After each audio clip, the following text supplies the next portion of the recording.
Let's be innovative. Let's challenge a norm. Let's raise the bar. Let's be the elite.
A new beginning, another opportunity to make a statement.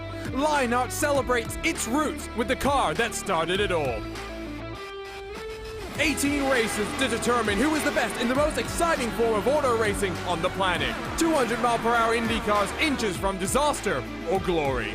There can only be one Lionheart Speedway Series champion whose name will be etched into the Lionheart history books. The Lionheart Speedway Series presented by Moser Racing starts now.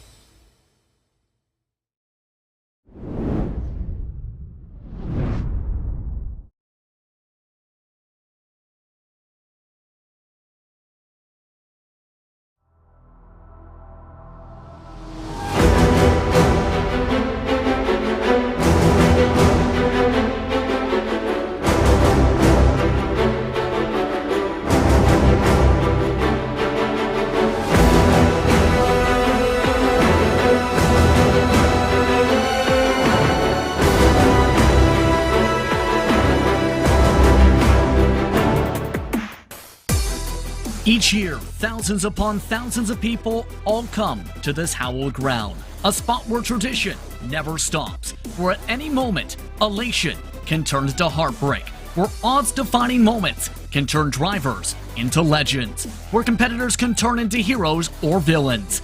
This is not just a simple racetrack.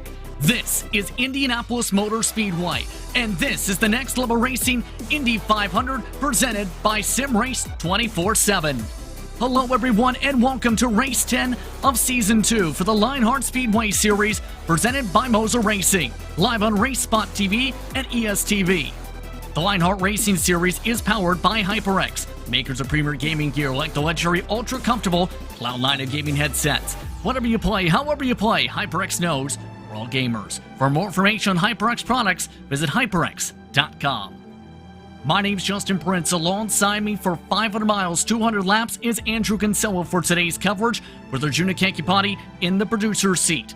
Let's dive straight into our graphics esports countdown to green as we get ready to see who will make history today. An afternoon filled with excitement, ready to go from Speedway, Indiana, Andrew. It's been a wild first half of the season, but half two starts today. It absolutely does, Justin, and what a place to start the second half of this season. But Indianapolis, the hallowed grounds of the IndyCar community, and this is going to be a treat that we're in for today, I think. It starts off an awesome second half of the schedule. We got New Hampshire, Chicagoland, Motegi coming up in the month of August, but we're going to have a little bit of break after this race here today. But really, all eyes focused here today on the 500 miles ahead of us, and it should be a very fun race here today. Your schedule brought to you by Next Level Racing. As we get into the second half of the season, many of the favorites are up the top of the standings entering today. Matt Wagner and Matt Taylor, the battle of the Matts, separated by about 20 or so points entering today. Joe Branch, someone who wants to win here so badly, is in third. And don't forget about Trevor Malone and Mike Rigney, tied up in the top of the standings, presented by Graphics Esports. It's been a battle for your top competitors coming into today. It absolutely has, and it's been two contrasting styles in your top five as well. Taylor, Wagner, and Malone, definitely more of the hard-charging types of drivers on this championship. But Branch and Rigney, they're more of the methodical type of driver that really sort of thinks their way through the races and tends to be there at the end of this race. So Branch and Rigney, I think their style really lends itself to 500 miles of action that we're going to see here today, and because it's going to be a survival test for all of these top five, and very, very important with the double points that they get a good result here. That's going to be critical as well for the team standings, brought to you by HyperX. Team Race for Sunset, top of that grid currently, followed by Powerslide Motorsports, Dark Horse Racing, Synergy Motorsports Black, and Synergy Motorsports, the top five. Let's go straight into your rookie standings in turn, presented by Butt Kicker, where Andrew Wood has been the top running rookie, but Samuel Ryman and Shane Coogan have been keeping up tightly at the top of those standings, Andrew. Yeah, absolutely they have. They've not been letting Andrew Wood get away as we suspected that he might earlier in this season. Ryman and Coogan really keeping Wood honest, and in turn Wood has been succumbing to a little bit of the pressure here lately. He didn't have the best result last time out, and he really needs a good result here at Indianapolis to sort of reassert his dominance on these rookie standings, because not only Ryman and Coogan, but a number of drivers still within shouting distance of that top spot there. With that, let's take a look at your series details presented by GSI, as it is Triple Crown race number 2 of 2022 today. Season 2 of the 8th year for Lionheart Racing Series competition, second season for the Speedway Series here at this one. Custom fixed setups with drivers competing for cash and prizes throughout the campaign of $6,930, $6,930 in that mark. And keep in mind, when it comes to this event as a whole, Andrew, the pressure has to be on for those looking to win those prizes and looking to come away with the hardware here today. Absolutely, it's double points. It's the most important race on the season for an IndyCar driver, and just everything that you do in the season sort of builds up to this one moment here at Indianapolis, and then we've got a long, hard slog to Auto Club at the end of the season. So this really is the moment, especially in the summer stretch of IndyCar action here in the Speedway Series, that everyone's looking forward to and everyone wants to win. Let's take a quick look at your event details presented by Moser Racing in turn, where, as it describes, there are some racers bigger than championships. This is one of those tracks and one of those races where your legacy can be built up here. In the last 4 races, for example, the driver that's led the most laps has converted that, though, to HyperX victory lane. An interesting statistic where the lowest a winner has started this past 12 months was 12. That was 12 months ago, of course. And if you remember back then, Barrett Rolfe won the inaugural running of the race under caution at the time, Andrew. How will this year fare is the question, especially knowing with this being the 7th time at the DW12 chassis here at this racetrack, anything can happen at the Brickyard. Absolutely, anything can happen, and one of the things that you'll learn the more you drive Indianapolis is choose the winners as much as the winners earn it on the day of. You have to have not only the skill and the drive, but also the luck behind you, and that was Barrett Rolfe 1 year ago with that caution that came out at just the right time, and he was able to take home the win. But this track, as you can see on this track map here, It's 4 turns, but it's anything but simple here. The wind changes how you approach each turn. Each corner is slightly different, has its own slight character to it, like the bump through turn 2 that really presents a challenge to these drivers, and they have to do it 200 times over the next 500 miles. It's 9.2 degrees of banking throughout the corners. These drivers will have a lot to consider. Qualifying is underway. In one of the major statistics entering today, 3 drivers have set the tempo qualifying-wise. The battle of the M's, as it can be described. Matt Taylor, Matt Wagner, Michael Goodman. 3 poles apiece entering today. And as you see on your left side of your screen, Michael Goodman has backed up the pace again at the top of the board today. Yeah, absolutely he has, and this is going to be very important for Goodman. He's had a little bit of a run of bad luck here, some bad form going through the last few races, just getting caught up in incidents. So getting back on pole for this race here today is going to be very important, but we still have 24 seconds left. There might still be a last ditch attempt here. Worth noting amongst your EOLs today, AJ Musselman, Will Gibson, as drivers get themselves situated and ready to go here. Hugo Gallez, Isaiah Dupree, the last of the drivers who will set times on circuit to close things out for qualifying. Are you ready to go racing for 500 miles at this 2.5-mile facility in Speedway, Indiana? We hope you are, as the drivers, they have completed their qualifying. It's time to get ready to go racing from the Brickyard. Drivers making their way to the starting grid for tonight's running of the Next Level Racing Indy 500 presented by SimRace247. From Speedway, Indiana, it's Michael Goodman on the pole for the 4th time this season. He'll start alongside Mike Rigney on the front row. Brian Beard and Andrew Wood, the top 4. Luis Gonzalez Nunez, quick in practice, will start in 5th with Big Joe Hassert in the 6th position. 7th spot goes to Paul Jenkins, one of his best qualifying runs of the season. Ron Hacker starts in 8th. Chris Fowler, coming off the top 3 last time out, will start in 9th, with Craig Forsyth inside the top 10. Jim Herrick and your points leader, Matt Taylor, the top 12. Freddie Carter and James Watson, 13th and 14th. 15th and 16th go to George Enzotto and Tony Shelwin. Jeff John and Isaiah Dupree start 17th and 18th, still within a 10th of the pole. The tight qualifying runs continue with a tie for 19th. Gonzalo Munoz gets the upper head over Dakota DeMay. Then, Gary Gonzo gets that 1/10 of difference in 21st, with Hugo Gallez in 22nd. Scott Rankin rounds out the top 23, tied up with Trevor Malone on the pylon.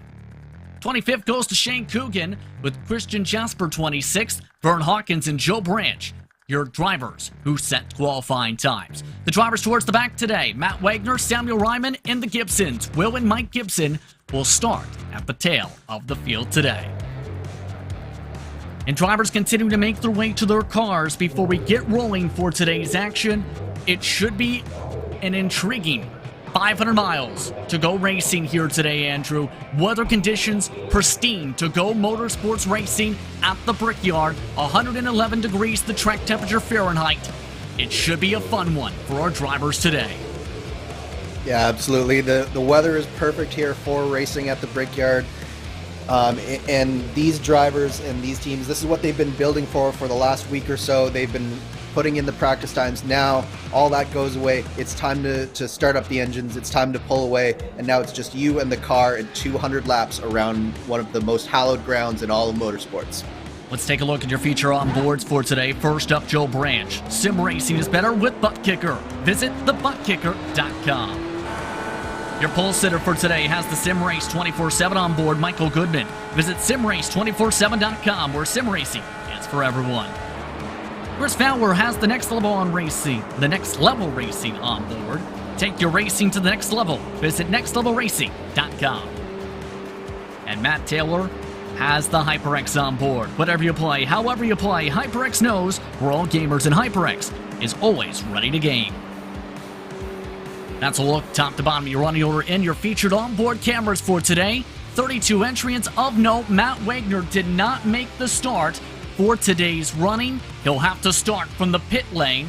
Also, Gary Gonzo will be starting from the pit lane today. Andrew, lots of action on hand. Your keys to be able to conquer this racetrack by the end of the 500 miles.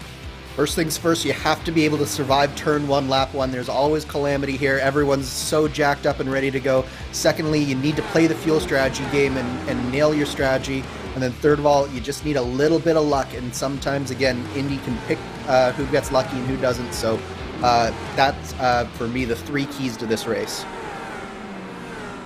All the drivers are set to go racing from Indianapolis Motor Speedway here on iRacing. Competition, commitment, excitement. This is Lionheart, and this is the start of the 2022 edition of the Next Level Racing Indy 500 presented by SimRace247. We're underway from Speedway, Indiana.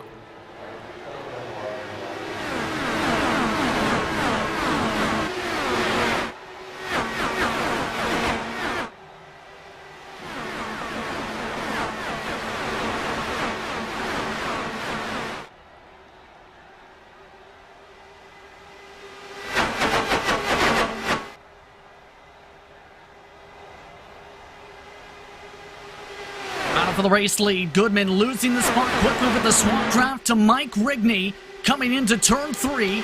The rest of the field keeping things calm and patient. Coming down to the final corner to start things off. Goodman looking to get the first lead lap of the event though. To the inside, gets the lead lap to start things off for 200 miles and 200 laps. Yeah, really nice start there. Nice clean stuff, and everybody's starting to get sorted out into a nice order here. A little bit of battling there between that's Joe Hassard and Luis Gonzalez Nunez a little bit deeper in the field, but overall really clean stuff, and everybody did a good job settling in there and just finding their own running room. But it'll be interesting to see how long this lasts, because of course the tires will start to go away here, Justin, and some drivers, especially like the likes of Chris Fowler, you see him taking it too wide here. They'll start to get a little bit antsy trying to get their way through this field here. Fowler, one of the more aggressive drivers we've seen throughout the years, keeping things patient though. Trying to figure things out with Ron Hacker. Behind them, Craig Forsyth trying to make moves. Of note, Goodman is in the lead and trouble behind him. Jenkins collecting several other competitors. More slamming cars into the outside. Christian Jasper riding the safer barrier. Munoz involved, and we're under caution for the first time already. Oh, and we got some drivers collected back in the field from that incident. It was Craig Forsyth and Paul Jenkins on the exit of turn 1. Forsyth just went up the track ever so slightly in the dirty air of Chris Fowler, and then collected Paul Jenkins there, and then Fowler sitting in the middle of the track. It looks like maybe that might have been Munoz and Shawan as well. And I'm not sure. I think that was Christian Jasper as well. So that was definitely really unfortunate for all of those drivers involved, because the 3 drivers, especially in the back, just had nowhere to go. Here, again, we're watching Forsyth, and he just gets a little bit of dirty air. He came in really shallow into that turn 1, pushes up the track. There's a little bit of air between the two of them, and then they spin down the track, and unfortunately Forsyth back up the track. He saves it from hitting the wall, but back up into the traffic and leaves Jasper and Munoz and all of those guys nowhere to go there. Some hard licks in the midst of that, and that ends a few drivers' days already. A couple laps into the event. On lap 3 already, Jasper, Forsyth, Munoz with toes. After what was an eventful incident just moments ago. Keep in mind, Matt Wagner, we mentioned him missing the start. He lost a lap just prior to that incident too, Andrew. He is on track, but he's 1 lap down to the rest of the field in the 3 car. Yeah, and that's really unfortunate for Matt Wagner there, the Dark Horse Racing driver. He just... I'm not sure the reason that he missed the start, but when you do that, you have to make sure that you can get back before the leader gets through there, and he wasn't able to do that. So this is going to put a real damper. He's going to have to basically go off strategy at some point here and find a way to get himself cycled through the field the hard way. So it's going to be a very difficult race for Matt Wagner. Amongst those who peeled off in the pit lane in front of him, DeMade, Rankin, Branch, Coogan, Hawkins III, Mike and Will Gibson, Paul Jenkins, all coming in for service during this caution period. Let's take the time to talk about the fuel windows here today, because as we've seen and talked about with IndyCar competition, 28 to 29 laps in clean air. How does that fuel mileage break down today, though, for the Dallara DW12? Yeah, it really does get affected by the draft around here, Justin, especially when you get further back in the pack. You can really save a lot of fuel. So, as you say, 28, 29 laps, but you can go 33, 34, as we saw Alexis Newsom do in the IR18 as well. You can really save a lot of fuel, especially lifting in turns 1 and 3 at the end of these long straightaways. And getting that fuel strategy right is going to be very, very important, because with the 200 laps and with the distance that we have, if you're able to cut off a fuel stop in this race, you're going to have a major advantage over your competitors. And we were talking about this as well. The cars, similar to last year, keep in mind, Andrew, as you are the setup builder for this event and throughout the Lionheart's competitions. Talk us through the differences, because as you discussed, there is a little bit more downforce this year compared to last year, but not too major of a difference. Yeah, we've given them a little bit of downforce, and it has basically just allowed the drivers to stay a little bit closer together than we saw last year. They were getting a little bit spread out, and the other thing that we did is we changed the suspension just a little bit, allowing the car to rotate through the center of the corner more. But it also means that these drivers will have to pay attention to how the tires are wearing out over the course of the run, because where you are on track in terms of aero wash and that sort of thing will affect things. And then it'll also be important that you're going to have to drive the car. If you're the leader, you're really going to have to keep the tires under you and make sure that you're not getting too loose as the run goes on. Pit stops continue as drivers get ready for the restart. Godso amongst those overrunning the pit stalls here and getting things topped off. Will Gibson as well. Mike Gibson, Samuel Ryman topping off as well. So that can make things intriguing compared to, remember with IndyCar, it went green flag to checkered in what was a historic race where that fuel saving was important. And that's been a trend in some of the major events, not in Lionheart per se, because Retro did have cautions, where these races, if you have the right amount of cautiousness, can go green and become a mileage race. It absolutely can. And just because we've had one caution so far here doesn't mean that the mileage race is any less off the table at this point, because you have so much time remaining that there's still a lot that you can do in terms of strategy in the car over the course of the rest of this race. First, for those who pit for reference, 19th Dakota DeMay. Joe Branch has gained 8 spots from that trouble we've seen on the start. Paul Jenkins is still going in 23rd. But Michael Goodman is the race leader coming up to the restart. Rigney, Beard, Wood, Joe Hasser, your top 5. Nunez shuffled back to 6th prior to the caution. Amongst your biggest movers, Branch +8, +6, Trevor Malone. All set to go. Green flag is out, back underway. And Taylor checking a bit to the left side there for a split second as he tries to build up a run behind Fowler.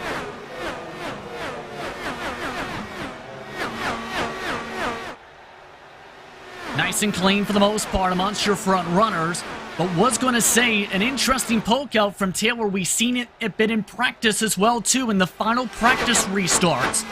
For this situation, Taylor seemed to prefer going to the left. Meanwhile, for the race lead, Rigney's going to the inside, to the left of the racetrack to take the point. Beer not able to get on by Goodman for second.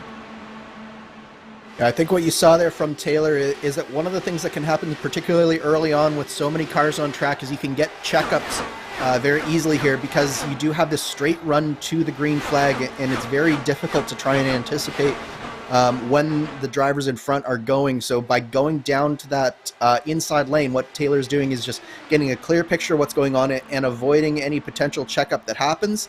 The trick there is that, of course, you cannot pass to the inside before the start-finish line. So he has to be very, very careful to not get too good a start there and get too big of a jump and then get a black flag. It's going to be very important to make sure to keep an eye on throughout this one. A little bit of snakiness coming through the short shoot through 3 and 4. That's the 11th on backpack. Brandon Carter leading the group. Georgian Zotto amongst those with close calls. Isaiah Dupree losing ground down the straight. These drivers were trying to practice very fiercely in terms of their driving as to the inside.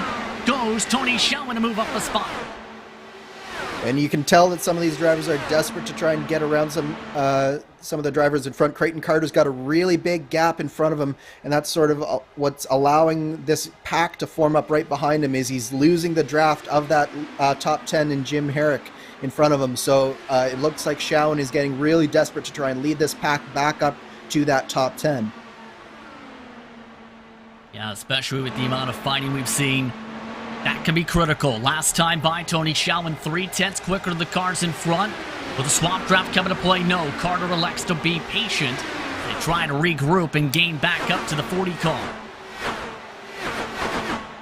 So a nice clean run, a little bit of bubbling though coming out of that pack. The lead group still keeping it nice and steady though. Inside of the swap draft up at the front. You see that snaking and see that swapping really popping up though for some, including Matt Taylor and Chris Fowler, the teammate swapping. Yeah, and this is where having a teammate around you can really pay dividends. But what you're seeing there is very interesting from Fowler, because he was right buried up behind Matt Taylor's rear wing there. And generally speaking, when you're swap drafting, you really want to sort of drop back through the corner through turns 2 and 4 to really allow yourself to get a good run down the straightaways. Otherwise, you're only a mile or two an hour quicker than the car in front of you. Sort of like what Taylor did there. He dipped out to the outside through turn 2. That's going to allow him to draft onto the back of Chris Fowler down into turn 3 here and really allow him to get a good mile-an-hour difference. And that's sort of the faster way to swap compared to what Taylor did the last lap and what Taylor's doing this lap, which is sort of burying himself under the rear wing of Matt Taylor. And the more they mistime it, the more they might lose ground, in fact. To Ron Hacker, who is the next car up the road. Jim Herrick just watching the popcorn seat. But you know what? The more they fight and swap the way they are too here, the more this also allows Tony Schowen to come back in. They're only 15 car lengths nearly right behind, you see in the backdrop. Yeah, so Tony Schowen is going to be cheering on them to sort of fall back a little bit here. And meanwhile, we've got the leading group of now 7 is starting to just eke out just that little bit of an advantage over the trio behind. And right now, Goodman and Rigney are doing a real good job of leading this group and doing some nice swapping of their own up front. So far, Goodman 8 laps, Rigney 4 so far. They try and settle things in amongst this early portion of the run. Behind them, some shuffling. Tony Schowen feeling a bit of pressure for a moment from George Anzaldo. Now, Anzaldo has Creighton Carter looking to get a charge back on the 6 machine, possibly. No, a left back from Carter. And you can see that Anzaldo is definitely on the move here. He's moved up several positions over the course of this run already, and he is definitely one of the drivers I think who's very hungry to get a good result in this campaign, because he's really shown some good speed so far this season, but he hasn't really had the results to back it up. And there's no bigger race than the Indy 500 here, so this is definitely one that Anzaldo has had circled to do well in for a while now. Absolutely. Carter a little bit higher up on the racetrack with a major slowdown coming down the straight. Losing ground now to James Watson, who looks to have one of his best runs of the season. What could be a game changer of a race. It's not been a pretty run for the 93 this season. The 93 not able to take advantage of the near contact for Carter to the wall. And you're starting to see the aero push creep into these guys now. And as we see Matt Wagner, who again, 1 lap down, so he's trying to fight his way through these drivers just to get back onto the lead lap after that unfortunate missed start that he had. But you can see that the aero push is starting to affect these drivers, especially further on back in the pack, just that little bit more. And it's going to be really important. It shifts very much into the driver's hands for the rest of the stint to try and find a way to maximize the speed, but not put yourself in danger of getting that aero wash into that outside wall there. And don't forget, when it comes to this chassis compared to what we've seen for IndyCar competition earlier this year for 500 miles, no in-car tools. Meaning it's all about your feet and your hands in terms of how you drive this track. Goodman back to the race lead meanwhile. Keep in mind, Woods up to 3rd amongst all this shuffling. Here's the look from Goodman. You see the swap draft continuing to play prevalence amongst your top 2. Yeah, and one of the benefits of being in that leading duo is if you're in front, you really have that clean air, so it allows you to maximize your corners and really take as much as you possibly can through turns 2 and 4, which again creates that separation that we were talking about earlier. When you're back further in the pack, even though you don't really have the draft, there is these remnants of that slipstream coming back towards you, and it does give you just that little bit of dirty air, and it doesn't allow you to really maximize the corners like you do if you're in the number 1 position like Mike Rigney is right now. Rigney this time has built up a decent buffer over Goodman, keep in mind, so some of that tire fall off might be coming in. They are about halfway through the fuel run so far in this one. See if there ends up being another swap back this time about this pack 10 cars deep. It's worth noting in pack 2 that there has been a breakup. Tony Schowen has ditched the rest of his pack, in part because side-by-side battling has ensued with Wagner and Zaldo, who now have very similar looking paint schemes starting this week. Yeah, and more trouble, Carter. Carter up near and leans the wall again. Yeah, he's been flirting with disaster lap after lap, and sooner or later it's going to come back to bite him. And if I was Trevor Malone right behind him, I'd be a little bit nervous. James Watson, you can see getting around him there. But Carter, he needs to find a way to maximize turn 2 a lot better than he's doing right now, because he's really flirting with disaster at this point. Here's a look at what Carter had, and keep in mind, air wash huge. That time a major lift, and that opened the door right up for Watson. He had an even bigger lift, remember, the first time he did this. Yeah, and one of the things that Carter will learn fairly quickly here is that with these long straightaways, you really need to maximize your straight line speed, and having to lift right before you get on the straightaway, that's a sure way to destroy any straight line speed that you have. So it's better to take that lift early in the corner and power your way out on exit than it is to do what Carter was doing there and just be lifting right on the exit in order to avoid getting into the wall, because it just kills your straight line speed throughout the entire rest of your lap, basically.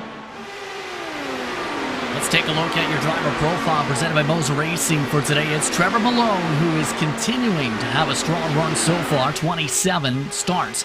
Still looking for the first victory, though. He's been close a few times, including 2 second-place finishes.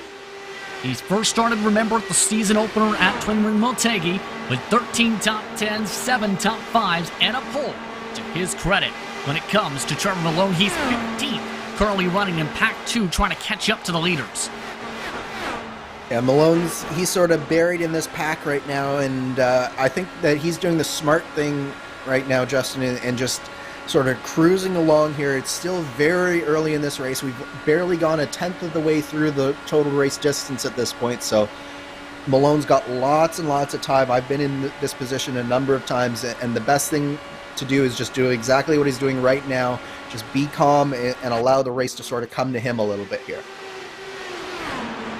Watson, we talked about him trying to show some improvement. It's been a wild start to the year in some circumstances when it comes to this yellow, green, and pink machine. Watson 30th in the points entering today. His best finish, though, came last time out at Nashville, specifically 15th. 131 laps turned at that race.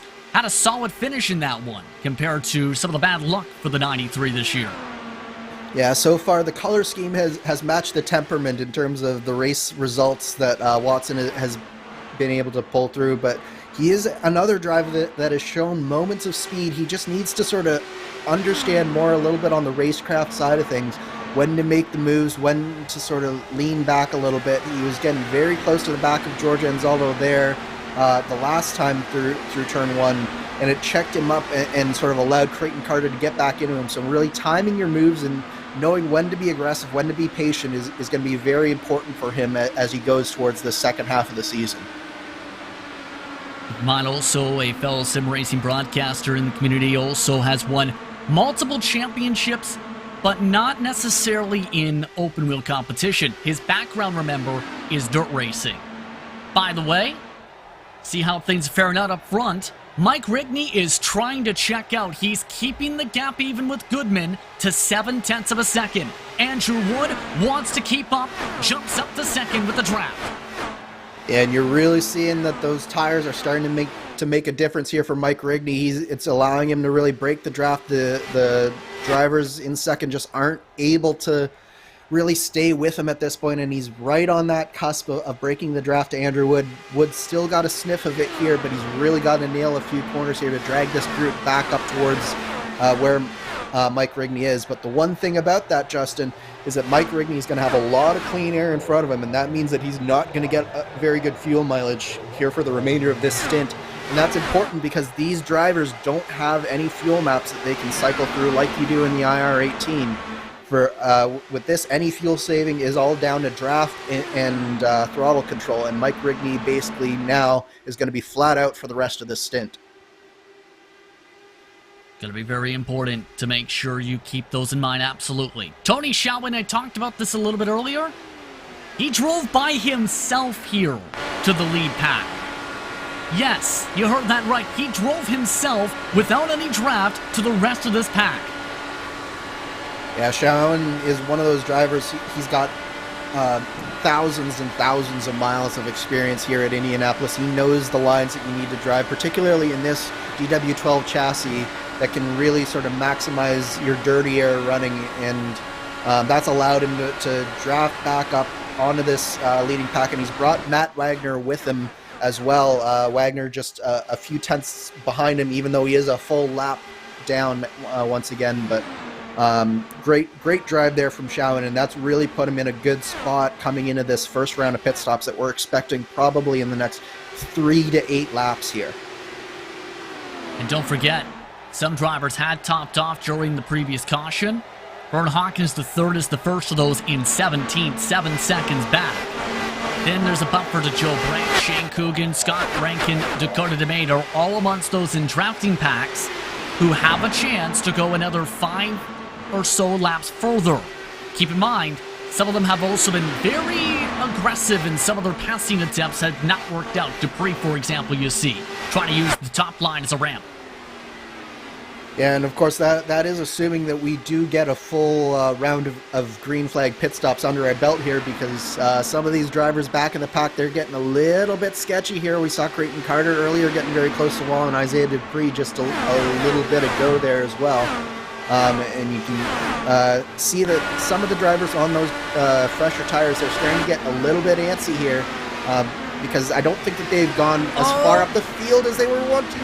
Look at how close they were. They touch! They touch! Hawkins III holds on to it. We stay green as Creighton Carter and Hawkins III both scrape tires. Wow, you don't get much closer to wrecking out of turn 1 than that there, Justin. That was really, really dicey stuff from both drivers. Fortunately, we were able to get through that unscathed, but that was definitely a heart and mouth moment for both drivers, and even for myself watching there, it was very, very close to some disaster there. Still amongst those looking to shuffle about still is Joe Branch. See him still stuck back here, 9 positions gained in the race. Amongst those second on his strategy. Yeah, and then, so just to cap off the top, talk about the different strategies. One thing to keep in mind here with Indianapolis is you are able to basically get in a stop here without going a lap down. So it is going to be a little bit less important to be staying out longer on this run, where the length of your stint comes into play for those drivers who stop basically 5 or 6 laps into this race, is that come the end of the race, you don't have to do quite as much fuel saving to potentially cut out a stop. So that's where the advantage is going to be, not necessarily on the pit cycle itself, but overall over the course of the race, that's where your strategy is going to play out. Big math, absolutely. See from the side, Andrew Wood within 4/10 nearly to your race leader now. So that gap has shrunk down with the help a bit of the draft. Waiting to see if anyone peels in with 170 laps to go. This is the start of the expected window. Remember, we had 3 laps of pacing Allowed some drivers to potentially save a little bit. Goodman has held on to third throttle. This Beard and Big Joe Hassert still the top 5 in this respective pack here. And remember, it was Goodman and Rigney who spent a majority of the run swap drafting. Rigney spent the past 5 or 7 laps with a major lead that's now been shrunk down to about 0.2 of a second. Yeah, Andrew Wood has done a really good job hunting Rigney down, because you'll notice that Goodman hasn't really made the same type of progress as Andrew Wood as Rigney comes down. So that's 31 laps for both Rigney and Goodman as well. So the 2 drivers who led a majority of the laps early on into the pit lane for their first scheduled stops. Tony Schowen, who charged hard to get to the main pack, has also peeled on in, also joining them. This time around is Paul Jenkins. So pit window is open. Trevor Malone is indicated amongst those coming in this next time around. Keep an eye to see who peels on in. George Anzotto, who's lost the draft, coming in. Ron Hacker from the main pack, also wanting to come in this upcoming time by. And this is going to be very important as you're in and out laps. As you can see, Goodman gained a lot of time on that pit in. He's right up close to Mike Rigney, and he's going to be right in Rigney's draft, where he was almost a full second back when he was entering the pits. Luis Gonzalez-Nunez, Chris Fowler, Ron Hacker, George Anzaldo, all coming down pit lane. Pit road's getting busy. And the interesting part here, Justin, is we're only on lap 33 now, so we're right on the edge of that window in terms of being able to make it on one less stop. So some of these drivers who are staying out, like Hassert, like Taylor, they're in a much better position here going forwards. Well, pit stop's expected. Chris Fowler struggling to get into the pit box, just now got into the stall as the rest of his competitors got on the jacks. Wood coming in this time around, though. How does he handle the entry? A little bit safer compared to Beard, who tries to launch it on into the lane. Bit more smoke and a spin behind him nearly. Jim Herrick with a save right in front of the 3 car of Matt Wagner. Yeah, that was a massive save there from Herrick. It could have been a disaster for both himself and Wagner, but looking back at the front, it is Goodman and Rigney and Luis Gonzalez-Nunez have sort of formed a trio here on track, and the interesting thing will be what will happen to Andrew Wood and Joe Hassert in relation to these 3 drivers here. Brian Beard also having issues in the pit stalls, just now completed the service. Swap draft in effect for Goodman and Rigney again. Meanwhile, the race off the lane, most of the gaggle of cars is in turn 1. Andrew Wood is in turn 2. Did Andrew Wood have a stellar pit stop enough to jump ahead of them? Yes, indeed. Andrew Wood comes out in what could be the race lead, but how long will that last with the draft coming up quickly? Yeah, so the important thing is the differential right here, and Rigney is right on the cusp of getting the draft for Andrew Wood, but crucially, it's these 4 that have really broken away from the rest of the leading pack, and it is Tony Schowen who has made it all the way up to what will be 5th position on the road once the full pit cycle has been completed. But Tony Schowen has gotten far up this order through the undercut here, and he's battling it out with Joe Hassert for what will be 5th position. Some of the drivers indicating those who went under the cautions coming in. Here is a look at a disaster for Chris Fowler, and this took him 8 seconds to get back in the box. This is still not in the box. This is still not in the box.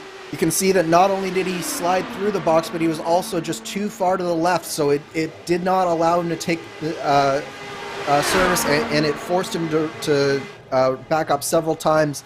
So that is just a disaster for Chris Fowler. He is going to be seeing some red here, which means that, as we know, this is going to be a very aggressive drive from here on out for Chris Fowler.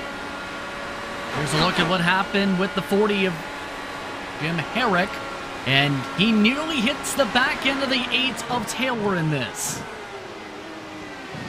And that's just trying to maximize everything that you possibly can, because as we've talked about, there's so much to be gained by really maximizing your pit in. You can gain whole seconds just by getting right to that line if possible, in terms of how fast you're going right at the timing line. So I think Herrick was just trying to take every foot that he could there, and he nearly made a big mistake, but fortunately seems like we've gotten away with it. Joe Branch, the furthest out of everybody, stretching the fuel tanks, has gone on in just now 33 laps on the stint, but 37 laps into the race, which in turn will likely cycle, depending on how things play out over the next few moments. Wood back up to the point. Goodman, Rigney, Nunez, the leading group. 4 cars have broken away by 3 seconds. Joe Branch just now completing the stop, but these drivers likely zipping on by him. Yes, indeed they will, to take the race lead as Wood. Yeah, for Joe Branch, it's all about the fuel mileage now. He made it to the end of lap 37, which is just huge in terms of being able to go the rest of the way on one less stop. And if that is the case, then he's really positioned himself well. But the issue is that in doing so, he's put himself very far back from your race lead, almost 15 seconds by my timing right now. So that is going to be very important that he comes out here, gets back after it, and gets back to fuel saving, because without a caution, he is going to have to win this solely on that fuel mileage gamble. Just cycled into the battle for about 12th position, led by Trevor Malone currently. Dakota DeMade has had to come back in for a wing change, an extra pit stop for the 82. So DeMade's race not going well. Still looking, though, at that charging 93. It's dropped back to 17th, though. Behind them and around them, battling continues side by side, flaring up the road, Carter and Coogan. And Carter is sticking to that really high line through turn 2, and time after time we just see it just not allowing him to maximize his way down these straightaways, maximize his top speed. And Coogan really wants to get around in here. Correct me if I'm wrong, but I think he was one of the drivers that was on that alternate strategy. Is that correct? Yes. That's correct. So he is working on trying to get as far up as he possibly can at this point. Absolutely. And there had been a spin at the end of the pit road, wondering if that may have involved DeMade in that sequence. We talked about the extra pit stop after missing the stall.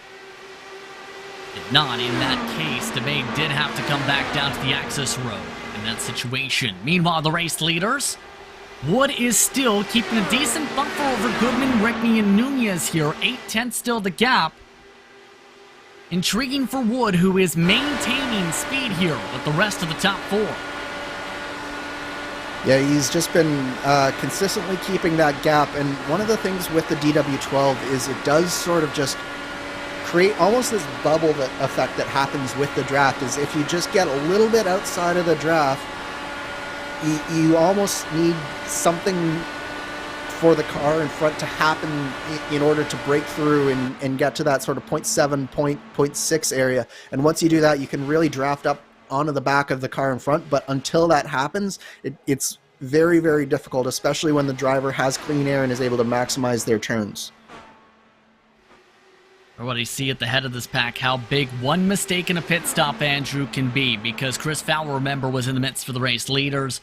Now he's trying to lead the Snake for 12th. That's a big difference compared to where he was running inside the top 6 before. And that's setting up battles, too, keep in mind, with Malone wanting to charge into Coogan still.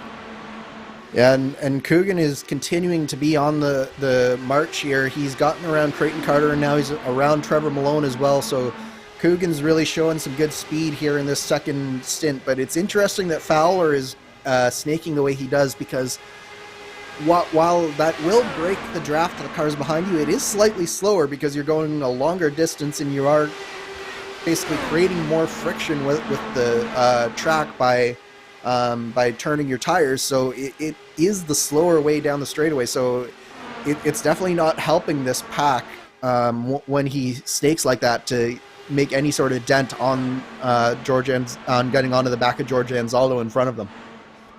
Keep in mind, when it comes to the case of Coogan, we talked about the rookie standings and how things have played out. Coogan, for parts of the season, has been in the championship conversation. He did win his last start at Michigan, remember, which was an absolute thriller. 12 laps at Michigan to close things out in what was a wild finish, to say the very least, in the Irish Hills of Michigan. Yeah, absolutely. Shane Coogan is one of the drivers on the rise in this series, and it doesn't surprise me that he's showing some speed here in the early going. And then definitely his result at Michigan shows that he also knows how to finish the race, so he's definitely a driver to keep your eye on as this race goes on, especially if he can make this alternate fuel strategy work and continue to give him a little bit of an advantage through these pit cycles. You see the alternate strategies, some of those driving around and battling around. Jeff Gion on 12-lap old tires, 7 laps for Joe Branch. Nowhere for Branch to go quite yet. And remember, we talked about the big picture being the big case for the Bumblebee-looking machine. It's going to be important to make sure, though, at the same time, you have to keep in mind he doesn't lose too much time in some of these battle packs, you'd have to think. Absolutely. It's an important balance you have to strike when you know that you're faster than the driver in front of you, but at the same time, it can sometimes be the case that you actually lose more time by battling with that driver than you do just by sitting behind, and particularly if you're Joe Branch, where fuel economy is going to be so important for him going forward. It wouldn't surprise me, Justin, that he just sort of backs off here for the next few laps. Having said that, though, he is now around Jeff Xiong there, and looking on to get onto the back of Vern Hawkins now. Into the pit lane, Paul Jenkins. 14 laps into the run, so an intriguing situation for the 35 car. Remember, was involved in the first caution. Jenkins slow rolling into the pit lane after the early troubles, was running in the 20s prior to the decision. Looking towards how those drivers up front are running. Wood has broken the draft. Goodman has nearly broken the draft from Rigney. So it's very interesting to see Mike Rigney starting to struggle here in this second stint after he looked so dominant during that first opening run. But the story here, I think, is just how strong Andrew Wood has been so far in this race. He's really shown a lot of pace. The question is, are all of these drivers making the right choice in terms of fuel economy? Because running on your own like they are, you just cannot make a fuel number good enough to make that stretch work. And we see with the likes of Joe Branch going as far as he did, they have to be considering that this might not be the best play even this early on in the race. Indeed. Rigney has just about officially lost that draft. For reference, you see on the pylon about that 1 second gap. Tony Schowen is leading pack 2, keep in mind. Over Joe Hassert, Matt Taylor, Brian Beard, Ron Hacker, Jim Herrick are all in this grouping. So Tony Schowen, up 11 spots, is tied for your biggest mover with Shane Coogan. Yeah, Schowen has definitely been on a mission to lead these packs and to try and find ways to get back into the draft of the cars in front. And so far, he's been doing a really good job on this second stint, just mitigating the damage being done to this second pack. And if anything, he's closed up just a little bit onto the back of Luis Gonzalez Nunez, now only about 2.5 seconds, where when they came out of the pits, it was closer to 3 seconds. So definitely, if I were this pack, I'd be very content to just let Schowen lead, because he definitely seems to have a fast car under him today. But coming up to lap 50 in this one. Starting up lap 50, in fact, this time around. Wood leading by 1.1 seconds. And I will say this with Wood. We talked about this before. His rookie campaign in the series, plenty of experience, especially here in the past, Andrew. That experience definitely coming to play, you have to think, for the 64. Yeah, absolutely. Wood, one of the more experienced drivers in the IndyCar community. He really came onto the scene sort of on the tail end of the DW12 time on iRacing and has sort of flourished in the IR18 time frame, but he's definitely no stranger to this car, no stranger to the service, and no stranger to Indianapolis either. He knows how to get around here, and he's showing it today. Andrew Wood, your race leader for today's running of the Next Level Racing Indy 500, presented by SimRace247 on RaceSpot ESTV. More coverage from Indianapolis Motor Speedway coming up after these messages here from the Brickyard.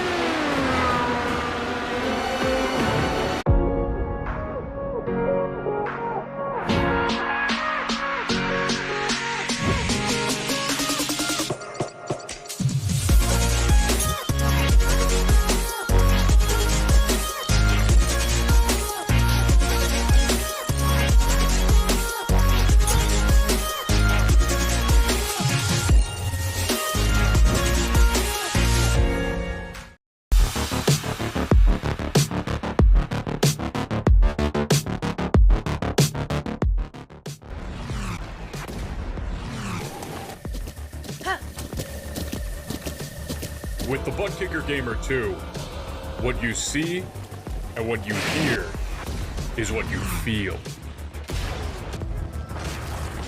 Butt Kicker. The future is feeling.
Welcome back to iRacing's virtual Indianapolis Motor Speedway for more coverage of the next level racing Indy 500 for the Lionheart Speedway Series presented by Moser Racing, where Andrew Wood is your race leader over Michael Goodman, Mike Rigney, Luis Gonzalez-Nunez, and Tony Schowen.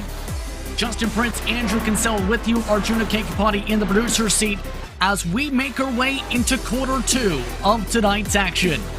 So far, we've had multiple different players. Rigney started off strong. Goodman started off strong.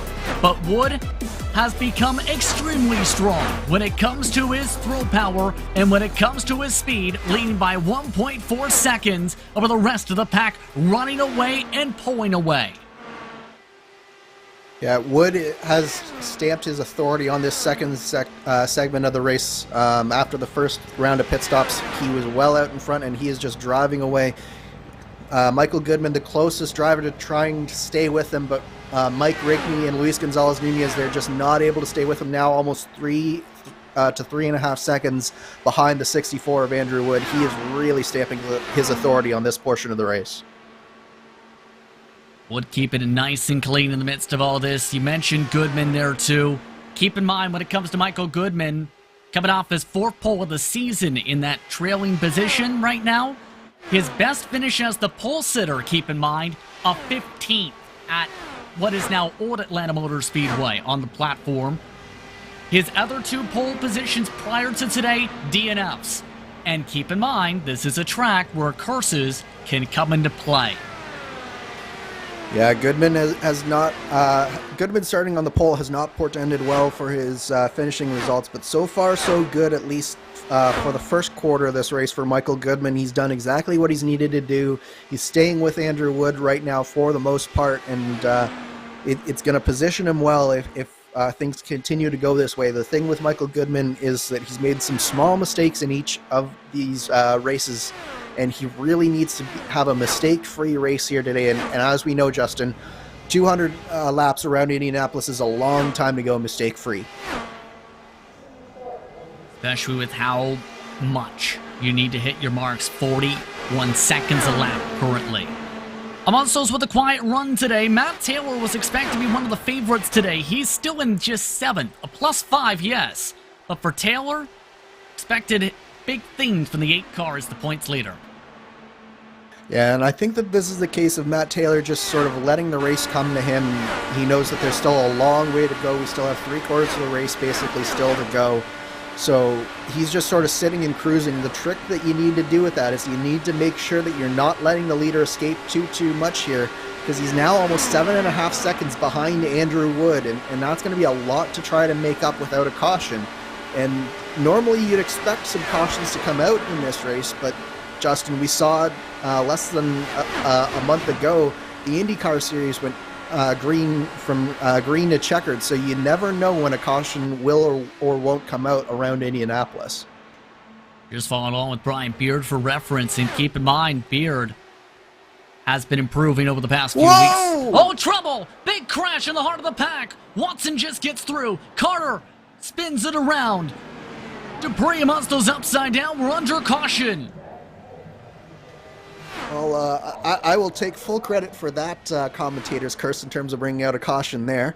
So that was Creighton Carter. We saw him getting high a number of times through turn 2. This time it was through turn 1, and the driver below him just nowhere to go there. Yeah, Scott Rankin, nowhere to go, and James Watson just barely snuck through between the two of them there.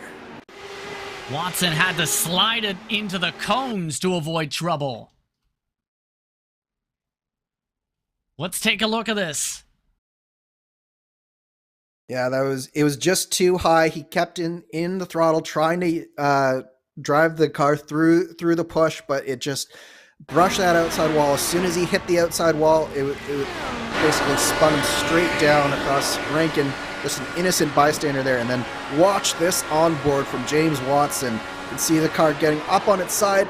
Oh, he just barely splits the difference, and then nice escape on to the road course access road there.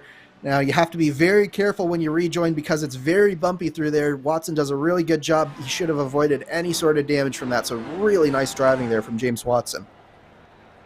Just as the pit window was about to open too with the time of the caution flag, so into the pit lane goes Wood and everybody else likely to follow suit.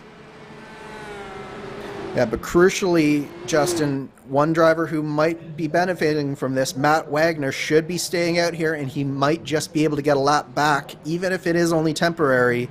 It could be massive for him to put himself back in a better position here. It's a tight rope, though, as Samuel Ryman stays out as well in the midst of things, trying to get a lead lap possibly. Dakota DeMate also staying out on track. Pit stops underway. Goodman has jumped out of the car. Goodman is out of the car. What is going on with the 99? As Wood off and away, Goodman still is out of the car.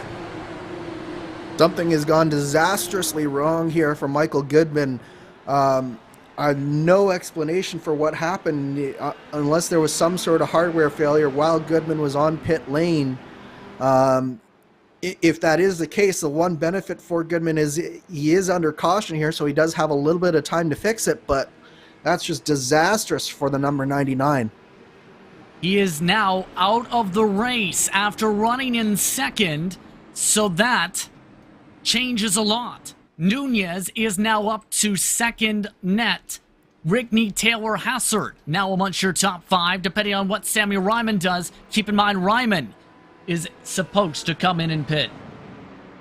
Yeah, I suspect Ryman is just staying out here to lead a lap, but the other story to talk about here, Justin, is that does sort of ruin the race for, ruin the strategy for Joe Branch as well, because it now puts him right back on pace with the leaders. So now he's going to have to, instead of relying on pit strategy, he's going to have to drive his way through this field. So you see the strategy coming in, and as expected, Wagner, hoping that there's a quickie yellow here, has to come in the next couple laps when it comes to the fuel mileage. Ryman rolls into the stalls. Wave around now for the 3. As well, Dakota DeMate is on the same call, but has a few more laps he can go further than the 3 car. So it's Wood, Nunez, Rigney, Taylor, Hassard, now the top 5. And now how do you play this if you're Andrew Wood? Because expecting the swap draft to come in again, Andrew, but some of these drivers may be hungry to get their first lead laps of this event. Yeah, if you're Wood, I think you just have to be patient and do the exact same thing that you did the last time, which is try and stay out and maximize your pit in, like you know that you can, and try and get a gap at the next pit cycle, because right now there's no sense in fighting too hard to maintain that lead. As long as you're in the lead pack, you're really setting yourself up for something good later on in the race. Worth noting amongst that, James Watson came in amongst the top offs with Ryman, Gatso, Dupree. And with this restart, currently there are 25 on the lead lap. Hearing that the reason partly possibly may have been a black flag for the 99, which would have come at a critical time of the race too, to have to serve a black possibly. We'll get full confirmation situation. But for Andrew Wood, the fight continues. For Luis Gonzalez Nunez, the season of redemption compared to 2021 continues. For Rigney, the chance to battle for the lead is back on. For the driver with the Ghost logos all over that 00. Pace car is off. Green flag waits up on the stand. Off and away we go. Owen DeMade has immediately peeled the car to the pit lane, so DeMade coming in for the fuel stop. That may be a tight window for the 82 to get this done. Yeah, but the benefit of doing that, Justin, is as long as the pit entrance wasn't closed when he did it, it's all of the drivers on track, they're still getting up to speed, so it gives them just a few extra seconds to potentially make it out in front of these leaders, and that's going to be very important for DeMade, is if he can stay out in front of the leaders, he won't go a lap down, we get another caution, and then it's a really good call for Dakota DeMade. Coming in this time, Wagner to the race lead goes Nunez. Nunez looking to hold on down the straightaway. Wood looking for the swap draft. Instead, Wood holds on to the lead lap. Behind them, 2, 3 wide for moments. Rod Hacker amongst those fighting hard with Chris Fowler, who tries to recover from several spots lost earlier. Yeah, it's brought a lot of people back into this race, and we've got a lot of hungry drivers in this top 10 trying to fight out and see who's going to be fastest. But none, I think, benefited from that caution more than Chris Fowler, because he'd made that big mistake on pit lane, cost himself 8-9 seconds, and then suddenly he's right back in with a shout of this lead. He's going to be very hungry for this next stint of the race. But they're on track, Justin. You can see Dakota DeMade back out in front of your leaders, almost half a straightaway in front. So that, if we get a caution, DeMade it's going to allow DeMade to go all the way around. But meanwhile, Matt Wagner waited one lap longer. He's right back where he was before this caution came out. In the heart of the lead pack, indeed. Wagner not what the 3 car needed. Still the only driver lapped down in 24th. Swap back on for the race lead again. Wood inside, back up to the point. Behind them, 2x2 starting to shape up. Amongst those, Joe Branch trying to make things work. That's George Anzotto he's battling with in the heart of the pack. That is currently for 13th. And this is where it sort of gets a little bit dicey, is back towards this top 15 area where you start to get a little bit more desperate to get close to the lead pack, because we've seen time and time again that the pack really starts to splinter around that 7th, 8th, 9th position. So if you're below that, you're very likely to be in sort of the second pack that will eventually form here as the run goes on. And that pack, and being in that pack, can really damage your chances as we get towards the latter half of this race. Seen that tire fall off coming about 15 laps into the run for reference for the swap, absolutely. Nunez this time going for the swap just past the start and finish line. They make it work. And give credit to Nunez. We talked about the improvement a bit.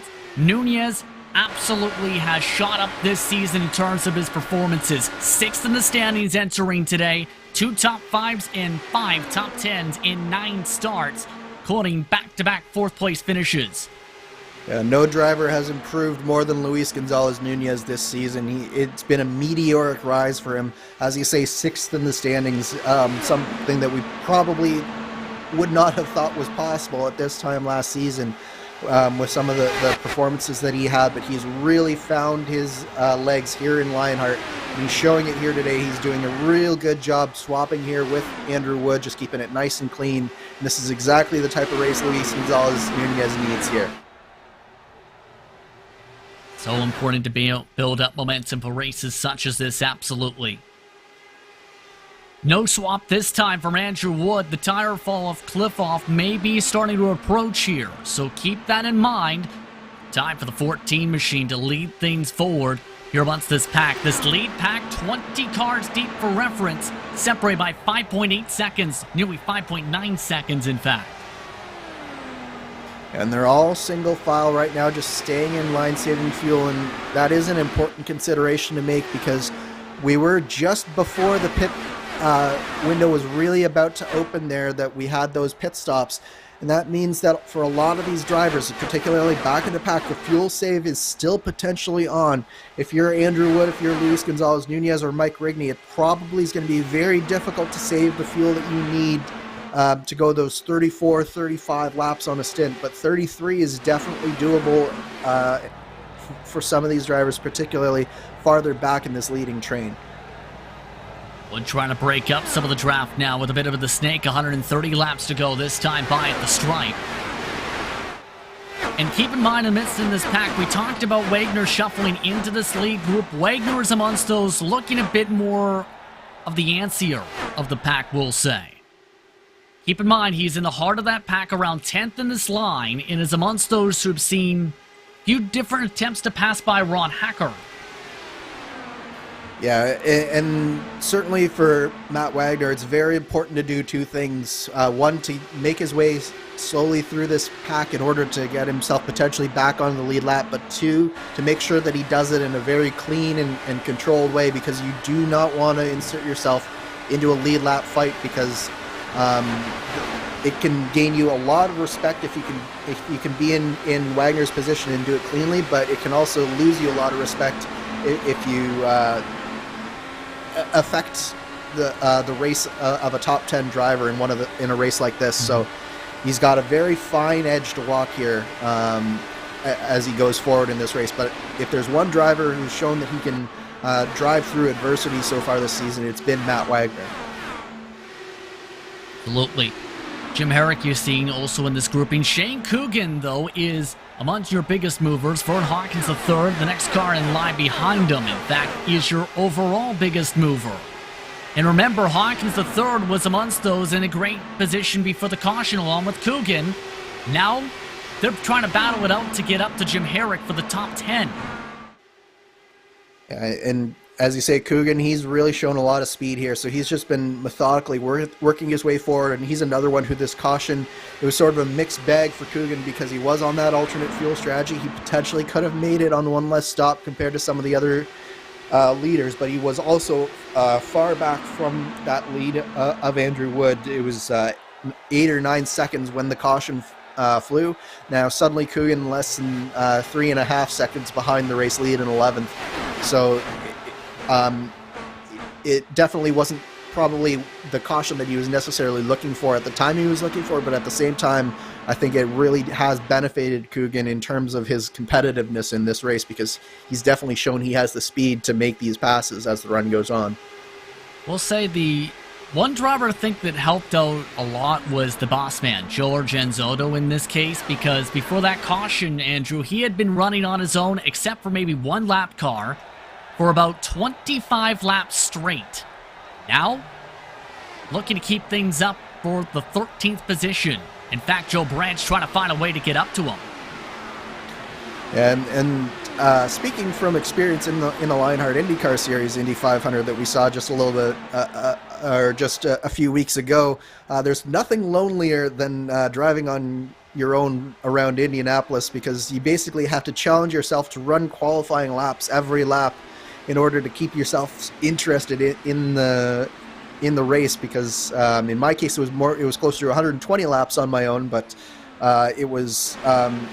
it definitely is a mentally taxing in a different way. So now that he's back in this pack, it's probably definitely re-engaged Anzaldo into this race and reignited the fire to keep going forward. Also charging the corners hard. Speaking of drivers charging ahead and hard, Andrew Wood has broken now to 7/10 again. Nunez struggling to keep up. He's been trying, but still. Wood's been quicker even without the toe. He's been quicker down the straightaways. Yeah, and that's all down to corner speed as well, Justin, because he's able to carry just so much more speed, crucially through turns 2 and turns 4. And it allows him to maximize his speed down the straightaway. So even though he doesn't have the advantage of the draft, he's just carrying enough entry speed to the straightaways that the drivers behind him just aren't able to use the draft to really overcome the advantage that he has. And once again, we see Andrew Wood starting to break away as the run goes on. You have to think that experience when it comes to who's on the box for Wood today might be helping a lot too. The spotter for today for Andrew Wood, Connor Harrington. One of the top drivers in IndyCar competition this season is, oh boy, heart of the pack, Coogan and company getting really busy for the top 11, trying to shuffle around Jim Herrick for a good half a lap. Didn't work out for any of them. Yeah, this has really slowed down this group, and Jim Herrick has sort of fallen away from the back of Ron Hacker in front of him, although he does have Matt Wagner being a little bit of a bridge there, but these guys are taking a huge amount of risks. Shane Coogan has gotten around Vern Hawkins the third, and that's one more spot for Coogan, but at the same time, there was a lot of risk-taking in order to make that happen, and neither of those two drivers, as we know, likes to let off the gas when the situation gets dicey, so I have a feeling that this battle is far from done. Couple times now, Hawkins the third has taken some peeks underneath Coogan, not too close to be able to try it this time.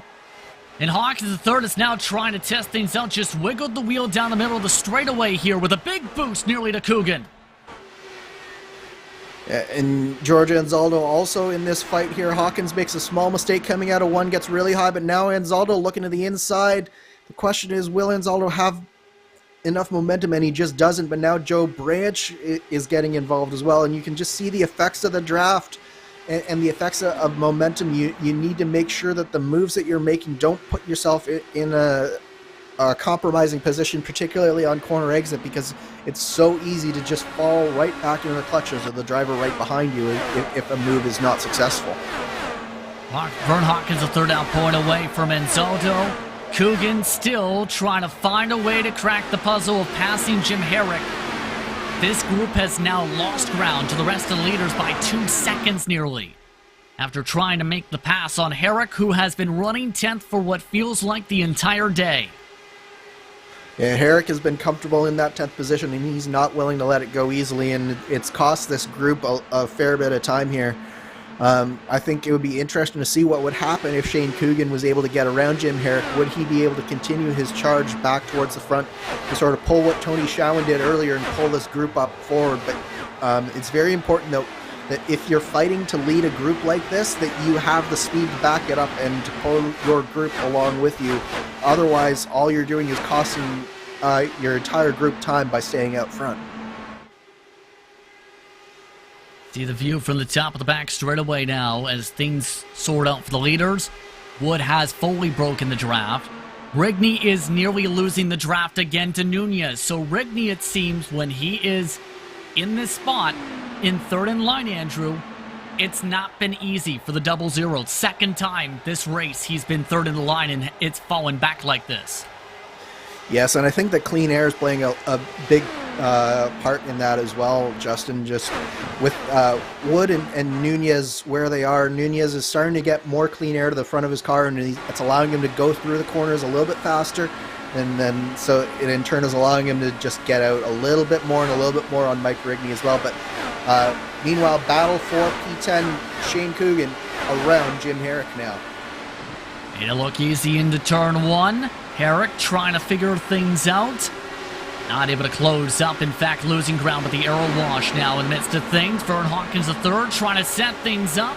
Nearly up the racetrack. You see Herrick losing 5 car lengths now to the back end of Shane Coogan.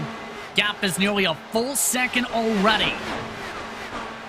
And that just goes to show that Jim Herrick is just not comfortable in the draft right now. He's getting just too much arrow wash, and he's not able to deal with it effectively in terms of what he's doing with his inputs, because there are ways that you can sort of drive through aero wash to a certain extent, mitigate the harms, at least for a few laps, but it takes a lot of skill and a lot of practice to do it, and I think Jim Herrick just not quite understanding what he needs to do in order to stay close to a driver as the run goes on. Seen behind there as well, Joe Branch trying to find a way around Anzaldo after a mistake, not able to take advantage. Back up towards the front. 1.6 seconds now the gap. Rigney has recovered a bit of the time. But still, Nunez, compared to before, is running up to 0.2 slower than Andrew Wood here. Is this the pace difference between the two, or is this the strategy for Nunez to save? Yeah, I think for Nunez, it basically comes down to he's still getting the remnants of that aero wash from the 64 of Andrew Wood in front of him. It's just not allowing him to go through the corners as fast as he needs to, but he could also just be trying to bring Mike Rigney back into the fold here, because as we mentioned, it is very tight in terms of being able to make it. Some of these drivers might be able to stretch it, but for the amount of time that Luis Gonzalez Nunez has spent running in this relatively clean air, I just don't see him being one of the drivers that can stretch it at this point. 2 seconds back now the gap. Coming up to 115 laps to go in this one. Of note, in the battle going on for what's now for the 11th position, Herrick and Hawkins III going back and forth. Hawkins III had completed the pass in 1 and 2. Herrick now back in that spot after the swap into turn 3. And it's created a whole gaggle of cars behind him with Anzaldo, Branch, Gallas, and Malone all in the popcorn positions for this battle. Hawkins III back around Herrick into turn 1. It looks like they're trying the swap draft at this point, possibly there, Justin, just to see if they can stay with that 29 car, Shane Coogan. But Herrick get very wide coming out of turn 2. And that's put him into the clutches of George Anzaldo and Joe Branch. Herrick nearly scraped the wall down the back straightaway. Anzaldo clears. Herrick trying to keep up. Joe Branch a major lift in the aero wash. So Herrick has now dropped back to 13th position. Still up for grabs in the midst of this. Hawkins III looking to break the toe again. And it's causing a little bit of havoc here as Joe Branch tries to look underneath Jim Herrick here. I think it's just a matter of time before Herrick fades down a few more positions, because his front tires just don't seem to be gripping the way that they need to in order to stay with the draft of the car in front.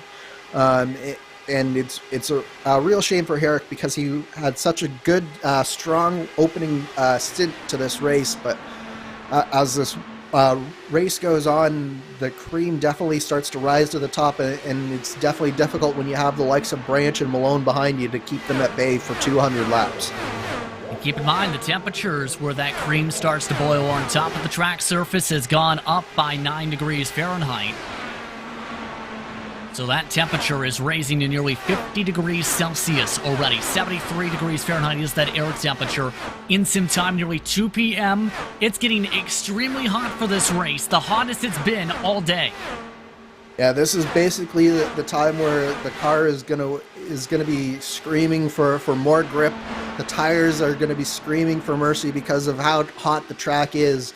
And it's up to these drivers to find a way to make the tires last, to give themselves a shot here. You need to sort of get through this hot portion of the day in order to get to the cooler temperatures closer to the finish. And it's all about doing so in a way that really allows you to have a shot when that time comes. Hugo Gallas amongst those battling. We talked about him a little bit. It's been a rocky season for Hugo, we'll say. Doing a good job today, though, keeping that car clean amongst those up 7 spots so far.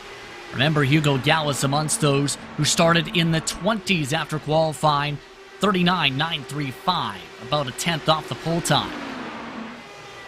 Yeah, and of course, Gallas's teammate Munoz was a part of that opening incident that we have, so he is definitely carrying the banner for his team for the rest of the day. But up front, we have Andrew Wood has just now gotten out to a massive lead over Luis Gonzalez Nunez. That's nearly 3 seconds, Justin. This is the biggest lead that we've seen anyone get all race long. Pit window expected to open up in the next lap or so. We are on lap 29 of the stints this time. Wood not coming in. More pit stops being indicated, though, for the next grouping. Amongst those, Gary Gonzo, Will Gibson's already completed service. Mike Gibson as well coming in. See some of those drivers ducking in from the mid to backpack. Amongst those, Jim Herrick indeed. 40 is now into the lane. And I think Jim Herrick, it's just a case of his tires were screaming for mercy, and he finally listened to them. And what this does mean, Justin, is that none of these drivers can potentially make it to that critical lap 100 window. At halfway, the drivers that make it to that point, you can say that they might be able to cut out a stop compared to these drivers here, but these drivers, there's no way that they're going to cut out a stop. But we've got more takers, including your leader, Andrew Wood. Nunez also coming into the pit lane for scheduled service. So in they roll. Meanwhile, you look at some of the others. Chris Fowler, you mentioned, trying to recover from mistakes earlier on. Cannot afford to miss the pit box this time, Andrew. Remember, 8 seconds lost the last pit stop for the 20. Yeah, that is a mistake you can only afford to make once, and even then it's difficult to come back from, but so far so good for Chris Fowler. Meanwhile, Mike Rigney is your leader along with Matt Taylor, but right behind him, Jim Herrick on fresh tires is out in amongst this grouping here, and it's going to be very important for Herrick to get around them. Meanwhile, Hassert and Fowler in this time by. Hassert getting in there really hot, very nervous under the brakes. The penalty, it appears, though. Fowler into the box as well. Ron Hacker, Shane Coogan, Vern Hawkins III, and Zaldo Watson this time around. So that leaves the top 8 yet to take service, as well as the 3 of Matt Wagner. More pit stops indicated this time from third on back. All of this as well. Wood has come out nearly 3 seconds still ahead of Gonzalez Nunez. And you can see Wood is basically passing Joe Hassert on the way into turn 1, so that's a very long way that Hassert is going to be back at the end of this pit stop cycle. It's going to be very difficult without another caution or without a Wood mistake for anyone to touch him at this point. Rigney, Taylor, Showen, Beard, Malone, John have all come in this time. We mentioned Nunez. Charging ahead, has broken away by 1.5 seconds over the 11 of Joe Hassert. Mike Rigney, mistake in the pit box, just had to roll back, worth noting. Here's the other driver amongst those yet to pit. Joe Branch, Hugo Galvez. Branch zipping around the 2 of Gary Gonzo, in fact. Currently 33 laps into the stint, in fact, this time around for Joe Branch coming on in. And that's going to be all she wrote for both Branch and Gallas, and that is going to put an end to your pit cycle on lap 95. So it's going to be very difficult for any of these drivers to cut out a pit stop at this point. So we're looking at a much more straightforward pit strategy, and unless a caution comes out at an inopportune time. But for right now, at least, looks like everyone is going to be on the same pit cycle going forward. You mentioned the mistake for Mike Rigney. That has put him up for grabs from a few drivers. Hassert has zipped on by. Now Matt Taylor ready to zip on by. Tony Showen looking hungry as well to try and make up spots. All from half a second lost in the pit lane. Hearing something's happened involving Vern Hawkins III, involving George and Zoldo in the midst of turn 1. They were side by side in the entry. Not so much by the apex. They have held on to it to keep it green, though, and Zoldo, no damage from tire-to-tire contact, sending him 3 car lanes up the track. As we see the replay here, you can see Jim Herrick right in front of them. Hawkins chucks it down the inside. That was really a little bit naughty from Hawkins. He didn't turn down nearly enough to be that car on the inside there. And it's allowed Joe Branch the ability to come in between Hawkins and Inzaldo, and in fact has leapfrogged him through the pit cycle. So that moment from Vern Hawkins has really cost both he and Inzaldo at least one position there. Meanwhile, trouble. Hugo Galvez, right after service a lap ago, has had to tow the car. No caution, we stay green. And that's one of the things about Indianapolis, is that there is a fair bit of space to the bottom of the track that means that cautions are a little bit more difficult to come by than on some other ovals. You can see the smoke hanging in the distance there from the Gallus incident there. Meanwhile, back in this battle for 4th, 5th, 6th, and 7th, Fowler, Rigney, Showen, and Taylor are all going at it really hard here. They're all trying to vie for who is going to be in that draft of Joe Hassert in front of them. And right now it is Showen looking the fastest out of all of them. Here's a replay of what happened with Hugo Gallus. Just the car on the inside just drifts up just a little bit, and then unfortunately nothing that Gallus could do there, and that's going to be terminal suspension damage for Hugo Gallus. So an unfortunate end to his race, because he was looking very strong for the first portion of this race. As that went on, Tony Showen has zipped up to 4th position. And Tony, his best run of this event, or rather of this season, we'll say, has not been a pretty one for the Speedway Series, looking to pull off and away here. Remember, he's done that a few times today. Yeah, Tony's definitely shown that he's got the lines down for this car on this track today, and he is the one who can really pull a group back towards the cars in front, and he's certainly trying to do that with Joe Hassert right now. The question will be, will these drivers behind him be as content as some of his competitors have been to allow him to do so? Because once you're up into the top 5, you really don't want to be losing positions even at this stage of the race as we approach half distance. Keep in mind when it comes to Showen, 3 top 5s in the midst from Atlanta, Kentucky Gateway. But last race, DNF'd at Nashville after having strong pace at that concrete oval. Coming up to halfway next time around.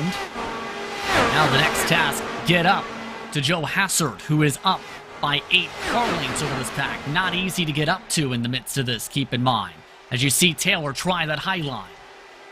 And Joe Hassert is doing everything he can to keep Tony Showen out of that draft, including snaking down these straightaways. Luis Gonzalez-Nunez also sort of off the traditional wall line that you see here on iRacing. More of a real world line, I would say, Justin, as you see the drivers tend to be a little bit more amenable to allowing the car to sort of roll down into the middle of the track in the real world. But normally on iRacing, you're right beside that safer barrier along the front straightaway and the concrete wall. So definitely a little bit of gamesmanship going on as we tick over into the second half of this race. Cross flags up at the stand last time by for most of these drivers at the stand now. Things settle on down or past this halfway point of the race.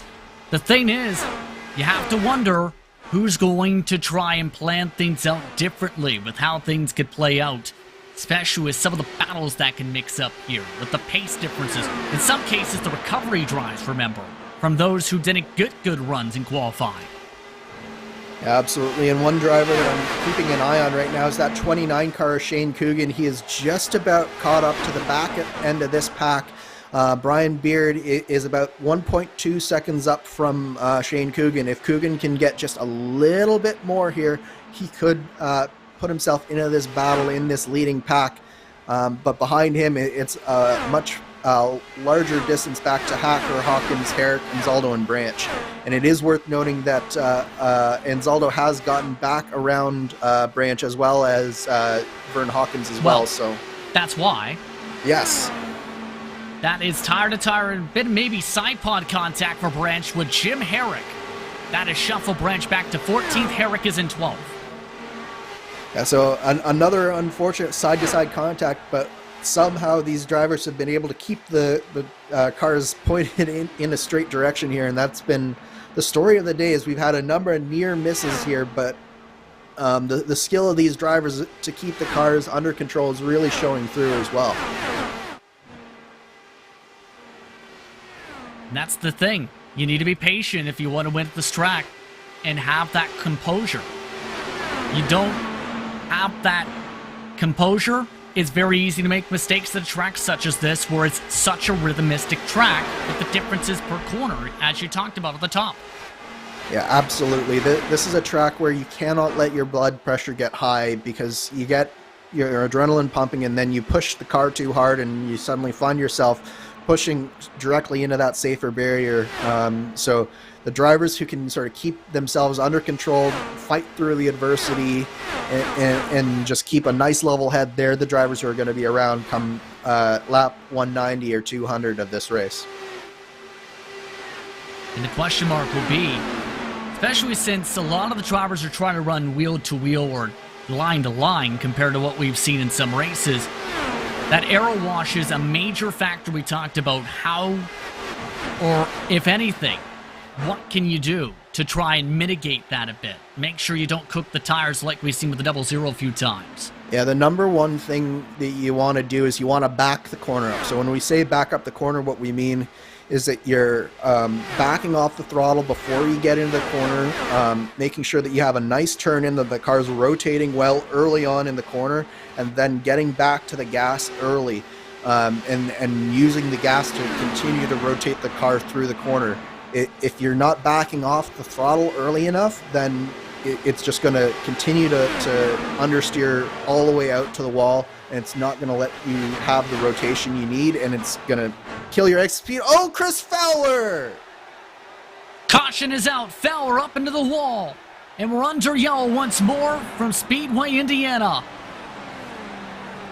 The curse is alive and well for Chris Fowler after that one there, Justin. I'll have to see another look at that, but it seemed like that there was a fair bit of air in between his car, and I believe that might have been either Brian Beard or Matt Wagner. I'm not sure which one it was. Got underneath him into turn one, and there was a fair bit of distance between the cars, but it looks like just some air contact, unfortunately. Fowler now 5 DNFs in the past 6 races. And this is why Wagner inside.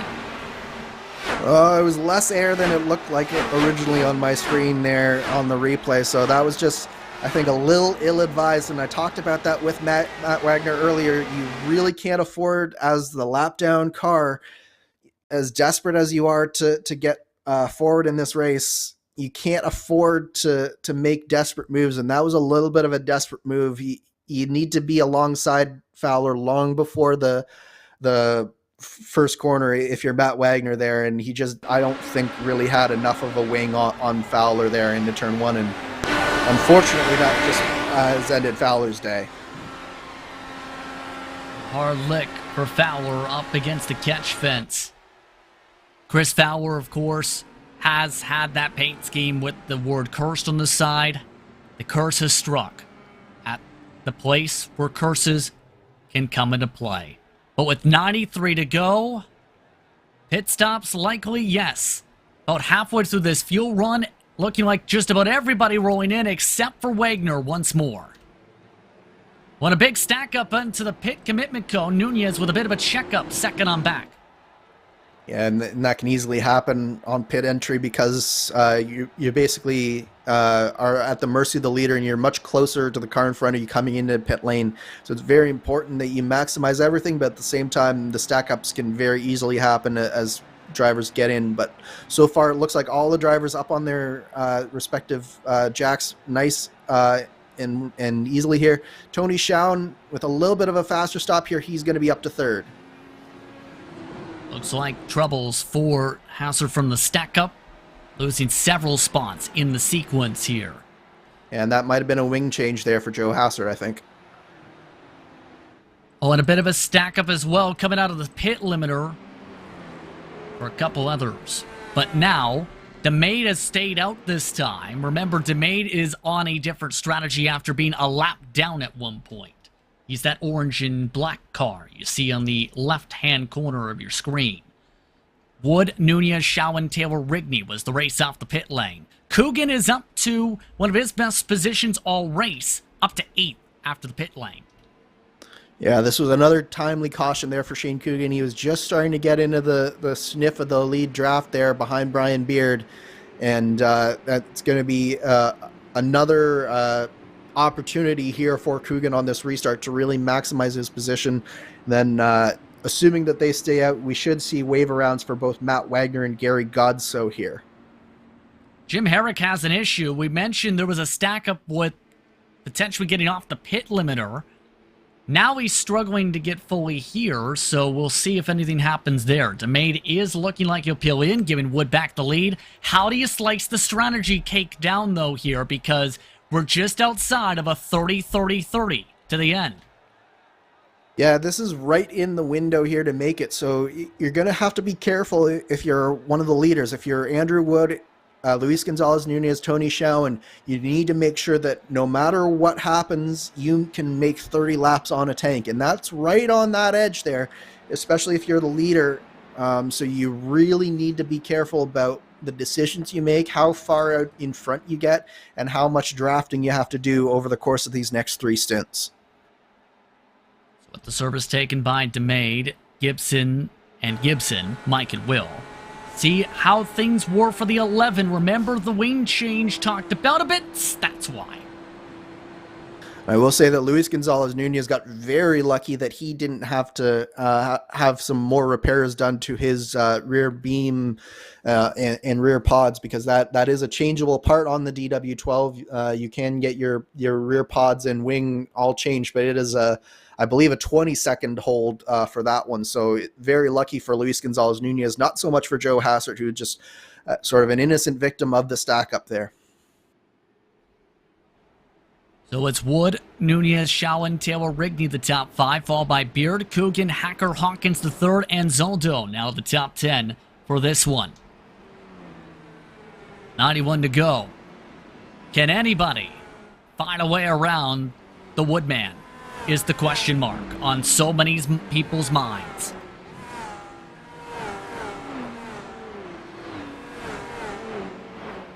iRacing pace car making its way out of turn 4. 91 laps to go in the next level racing Indy 500 presented by SimRace247.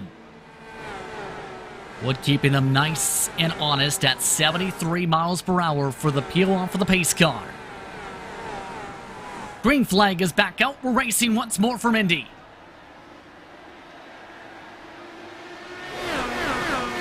Clean start once more. Single file to start things off.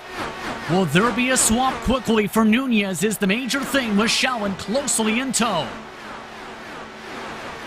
Yeah, this is definitely no longer just a single car at the front of the field. It is heating up quite significantly here, and Tony Schoen is looking very racy in that third position.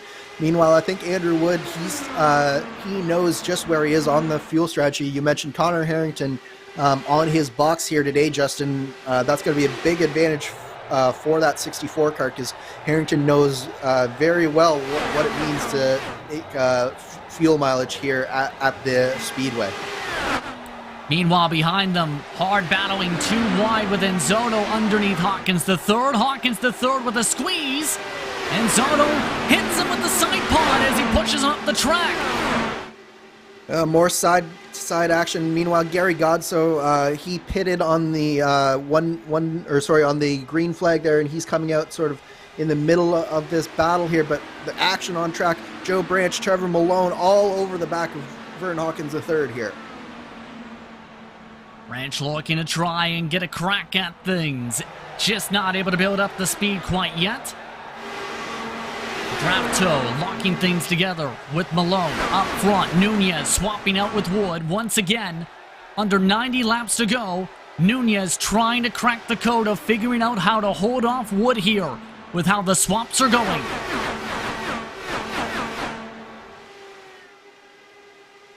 And meanwhile, Tony Schoen just sitting there in third, doing a good job. Matt Taylor quietly up to fourth as well. Mike Rigney, again, just having a nice solid day from that front row starting position. He's P5, so we've got a number of really strong drivers just waiting in the wings here. And it's definitely interesting to see the different approaches that we have from this top 10, top 15. Some drivers being very aggressive here, others just being very, very patient. Eagles being a bit aggressive. Hassert with that damage earlier, trying to find a way around a few others. Just did. Jeff Shion on with, also in that mix, drivers in that line was James Watson. Up towards what we see for the replay, this is how things were tight here for a moment. And you can see that Anzaldo just drifts up just a little bit out of turn 1, and then he tries to maximize what his turn in is and the radius for turn 2, and in doing so he gets into the side of Vern Hawkins III there. A little bit of wheel banging, not the first time that we've seen those two come together like that, and you can tell that the desperation for some of the drivers towards the back end of this leading group is starting to set in just a little bit. Meanwhile, up front we have Tony Schowen, and he's under attack from Matt Taylor right now. Yeah, we're not taking the run. See the swap up in front. Schowen holding things astern in third. See just how big of a boost Schowen can build up. If he's able to time it up just right, back up that run like we've seen here. Yeah, it really goes to show just how much not only the lines that you take matter, but also the lines that your opponents take, because you really have to, if you're Schowen, read what's going on in front of you, figure out where the cleanest air possible is, and then maximize not just your steering input, but also your throttle input. You can see a little bit of a lift there through turn 2, having to blip down into 4th gear there for just a second. And that was all because he just got a little bit more aero wash than he was expecting through there. And it's little things like that that can really make a difference in terms of lap time, especially as the tires go away here. Which makes the equipment you have also critical to make sure you feel every single bit of that aero wash. You don't have those senses, it gets troubling. No swap this time in turn 1, by the way. And that's one of the things that I've been noticing as the runs have gone on. The swapping has become less and less beneficial, and you start to see, especially when Andrew Wood gets out in front, that he really likes to stay in front, and you can see that, in fact, he's preventing Luis Gonzalez Nunez from getting runs. He's really starting to snake down these straightaways. Meanwhile, Matt Taylor making a big move on Tony Schowen. Schowen has to get out of the throttle to avoid Taylor sliding up the racetrack in front of him, put Taylor back into 3rd place, Schowen back down to P4. Meanwhile, back at the back of this lead pack, Justin, we've got some really tight action with Vern Hawkins and George Anzaldo again. Nearly scraping a bit. We've seen in the backdrop for a moment. Still looking Vern trouble. Hawkins. Vern Hawkins inside wall. He flips up across the track. Into the heart of the second pack gets hit. Caution flag is out.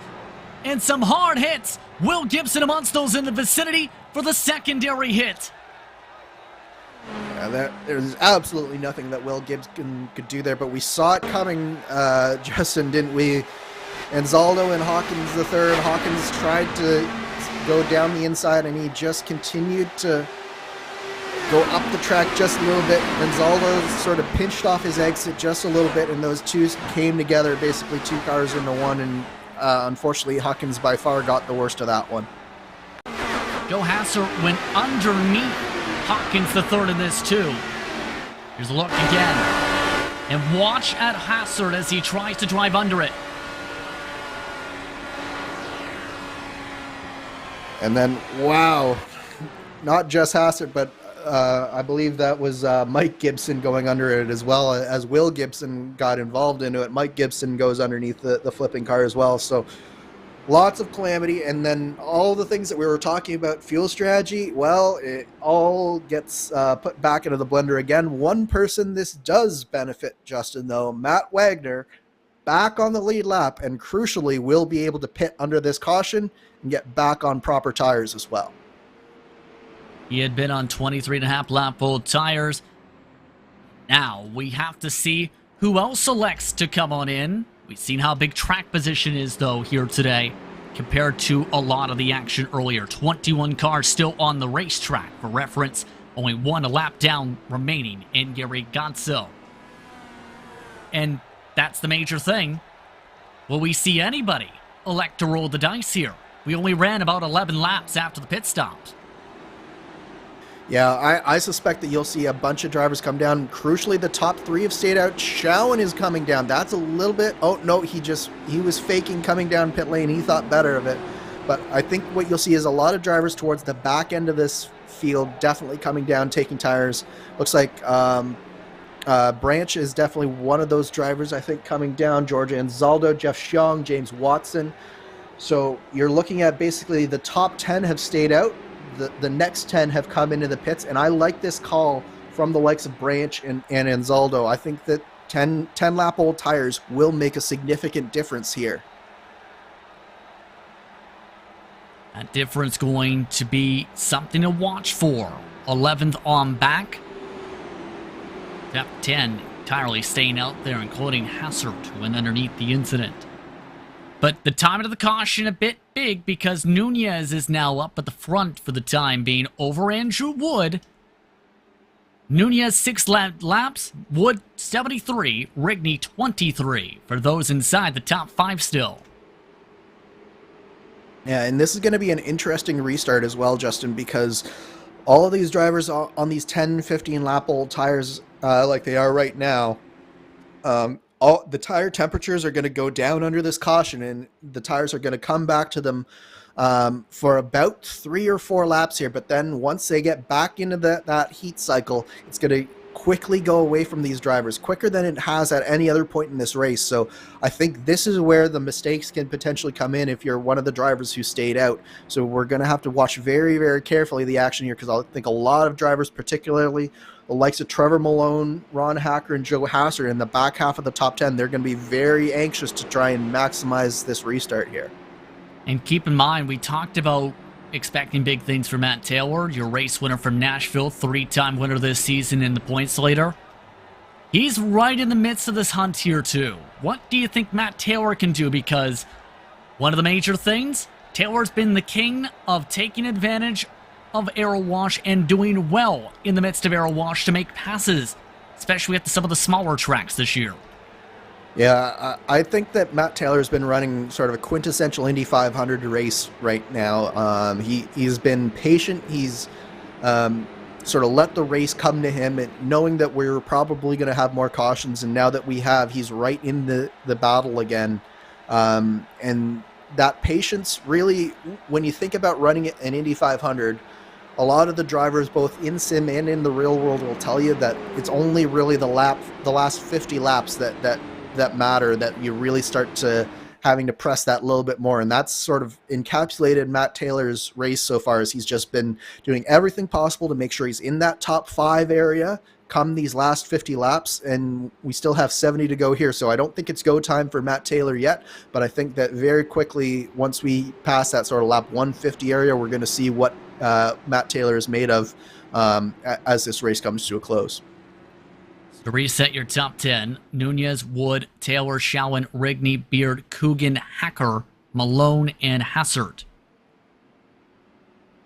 And it's been a stellar race, I will say that, with a lot of the strategy, a lot of the intrigue, a lot of the comers and goers throughout this entire run here today, Andrew. Yeah, it absolutely has. One thing to note, George Anzaldo came in and topped off, so he went in. He came in from 11th place, now 17th. That puts Joe Branch onto the back of Joe Hassert here. So there are a lot of fast drivers in that 7 through 15 position right now. 80 laps to go. Coming up at the stripe. Nunez in control of the field this time. Waiting this time a little bit longer. Green flag waves, back off and away we go. And a good launch for Luis Gonzalez Nunez as he tries to run away from Andrew Wood, Matt Taylor, and Tony Shawan.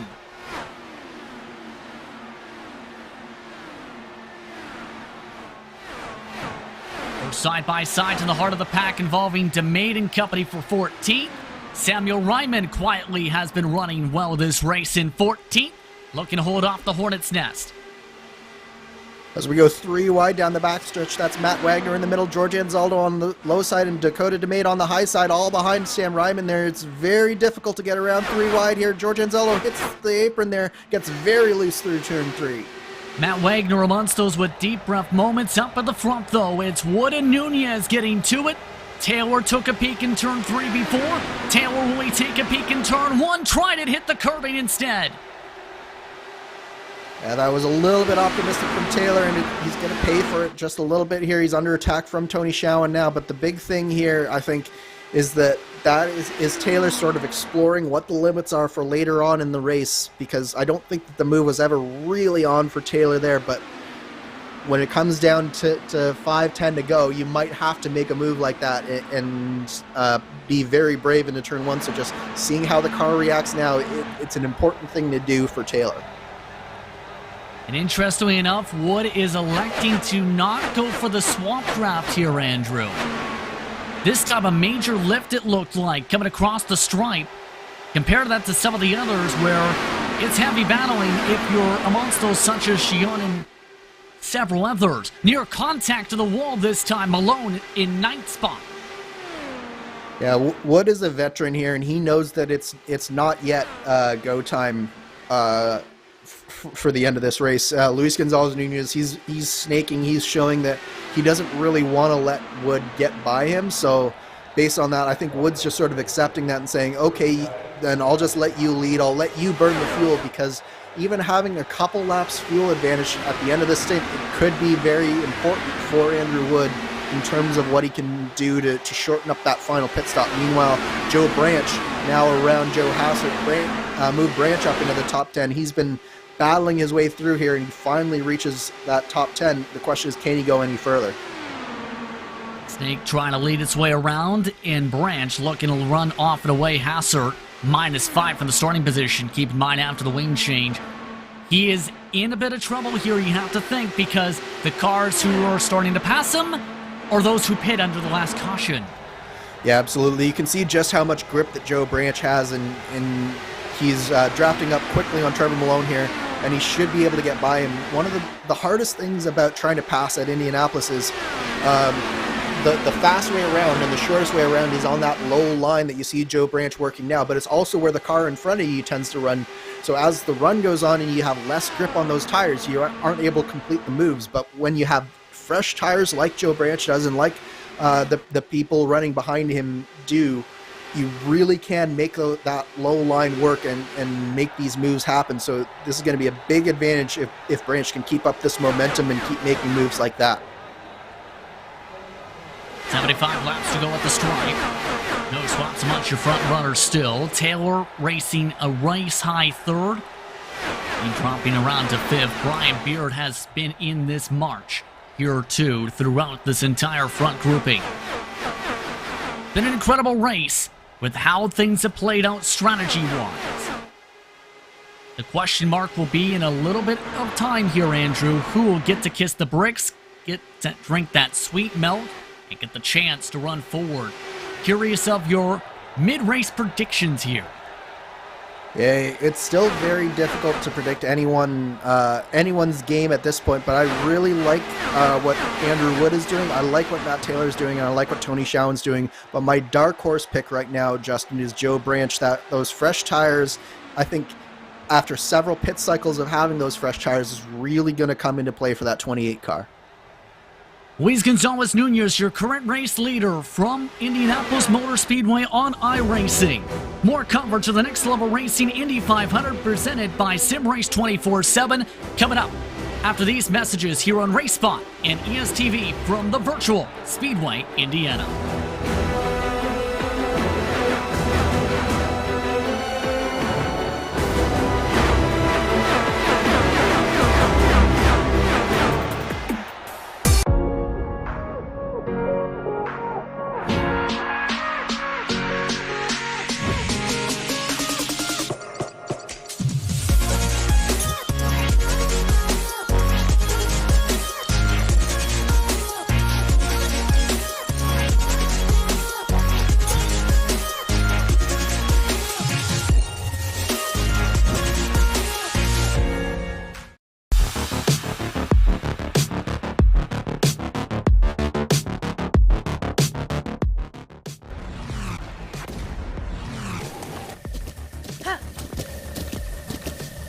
With the Butt Kicker Gamer 2, what you see and what you hear is what you feel. Butt Kicker. The future is feeling.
welcome back to Race Spot and ESTV's coverage of the Lionheart Speedway Series for the next level racing Indy 500 here on iRacing.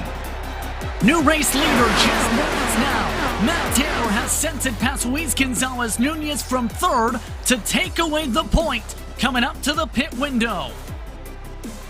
And that was a bold move there from Matt Taylor, but it's showing that he has been sort of sandbagging just a little bit throughout the first part of the stint. It is go time for Matt Taylor. Similarly, Andrew Wood around Luis Gonzalez Nunez now.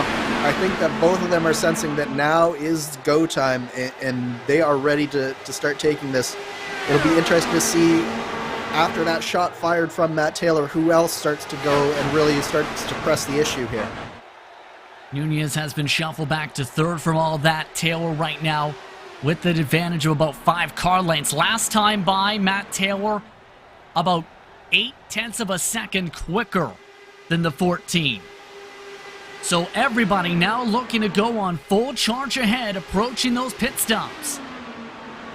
And here comes Matt Rigney on Tony Schau, and they're going side by side through turn 3 and turn 4 here. Schau not letting Rigney have this easily, but at the same time, Rigney's not giving up until he does finally slot back in, but that's cost them a little bit of time here to that leading trio. Meanwhile, Shane Coogan's entered himself into this chat, and all this time, Joe Branch has also worked himself right back into this top 10 mix, and he's using those fresh tires in a nice battle here with Trevor Malone. That's just behind everything here. You see that in the backdrop. Dakota DeMatemonsto's also trying to charge ahead. Tony Schauman able to hold on nice and comfortably in that 4th spot now, being able to defend those positions. But now that's the tough thing. Trying to settle things down, knowing you've got a pit stop coming up, and knowing especially drivers like Branch are likely to cycle to the lead in a moment because they are on a different cycle than you by 10 laps again. Yeah, this is going to be a very important time for all of the drivers in this lead draft, but I think the most important time will be for Joe Branch. What he's got to do is he's got to figure out a way to maximize the laps where these drivers are sort of filtering in one at a time into the pit stops, and he's got to find a way to use the draft and really get some good slingshots here if he wants to get himself further up into the pack, because once he gets out on his own, he's going to be running just a little bit slower than all the guys on the fresh tires, as Hassert and Xiong get very close there, and Dakota DeMate as well in that battle. That was some tight stuff there. Xiong, keep in mind, same strategy as Branch. That's the importance of that spot, and a big buffer is built up there. Taking a buffer's nearly a full second up the road now as Wood from Nunez. Nunez is losing ground and losing it fast at the end of this tail off of the tires by 0.2 a lap. Yeah, and if I'm Luis Gonzalez Nunez, I'm looking and considering coming in just a little bit early, trying to maximize the undercut here on fresh tires, because that car definitely does not look happy on these older tires here. And when you have the likes of Tony Schau and Mike Rigney bearing down on you, it's sometimes better to just come in early and try and get the buffer that way rather than staying out and suffering. Going right back in the clutches of Tony Schauman, in fact, now. For comparison, you've seen it up the road. Wood is now closing. So things getting interesting. Here's the heart of the pack with Coogan. You mentioned him trying to look feisty for 5th. What can Coogan do to get back up to Rigney here? Yeah, right now everyone's sort of in a nice long draft line right now, but that won't last very much longer, especially once people start peeling off into the pit stops. It's really going to affect who gets drafted and who doesn't, and that's where races can be made or broken at this point in time, Justin. Is you need to make sure that whatever happens, you're maximizing your draft, whether you're pitting early or pitting late. The draft is going to be so important. Give credit to Coogan. He's been trying different strategies all race. Each time there's been the caution that's the strategy that was looking strong for him. Now, it's amongst those top runners on the equalize strategy. Amongst your front competitors. Speaking of front competitors, your race leaders, as mentioned, closing in. Now it's down to 0.3 as we get ready for the peel off of the pit window. Yeah, we're anticipating any lap now. And here, in fact, comes Luis Gonzalez Nunez into the pits to open up the pit window. I would expect Matt Taylor and Andrew Wood to go maybe 1, maybe 2 more laps But Tony Schowen, that's going to be the real thing, is what does he do here with this relatively clean air that he now finds himself in? Will he be able to maximize some time here? And as he gets very high coming off a 2 there. Lost him a bit of ground, in fact, with the checkup once more, but Rigney and company not able to take advantage. That train stretching all the way back to 17th, mind you. See Nunez, 10 seconds in the pit lane. Leaders coming up to 61 laps to go this time. Yeah, not a bad pit stop there from Luis Gonzalez Nunez. You should comfortably cycle out in front of your leader, so he should stay on that leader lap. But the main thing here to watch right now for me is the gap between Wood and Schowen when each of them come down pit lane. Right now, it's just about 1.5 seconds between the two, but crucially for Schowen, he's able to carry as much momentum as possible. As we watch, that is the 0-2, I believe, of Will Gibson. Mike Gibson. Mike Gibson. The 0-5 of Mike Gibson getting all sorts of out of shape coming out of turn 2, and then bends the suspension on that, and then I think that will be day done for Mike Gibson. Indeed, it is nearly a caution. There it is. Tony Schowen into the pit lane. Just running on top of the white line, too. Schowen able to get to the speed. No one else joining the 31, though. 60 to go. So now within that comfortable margin to make it 30 and 30 or less than 30 to 30.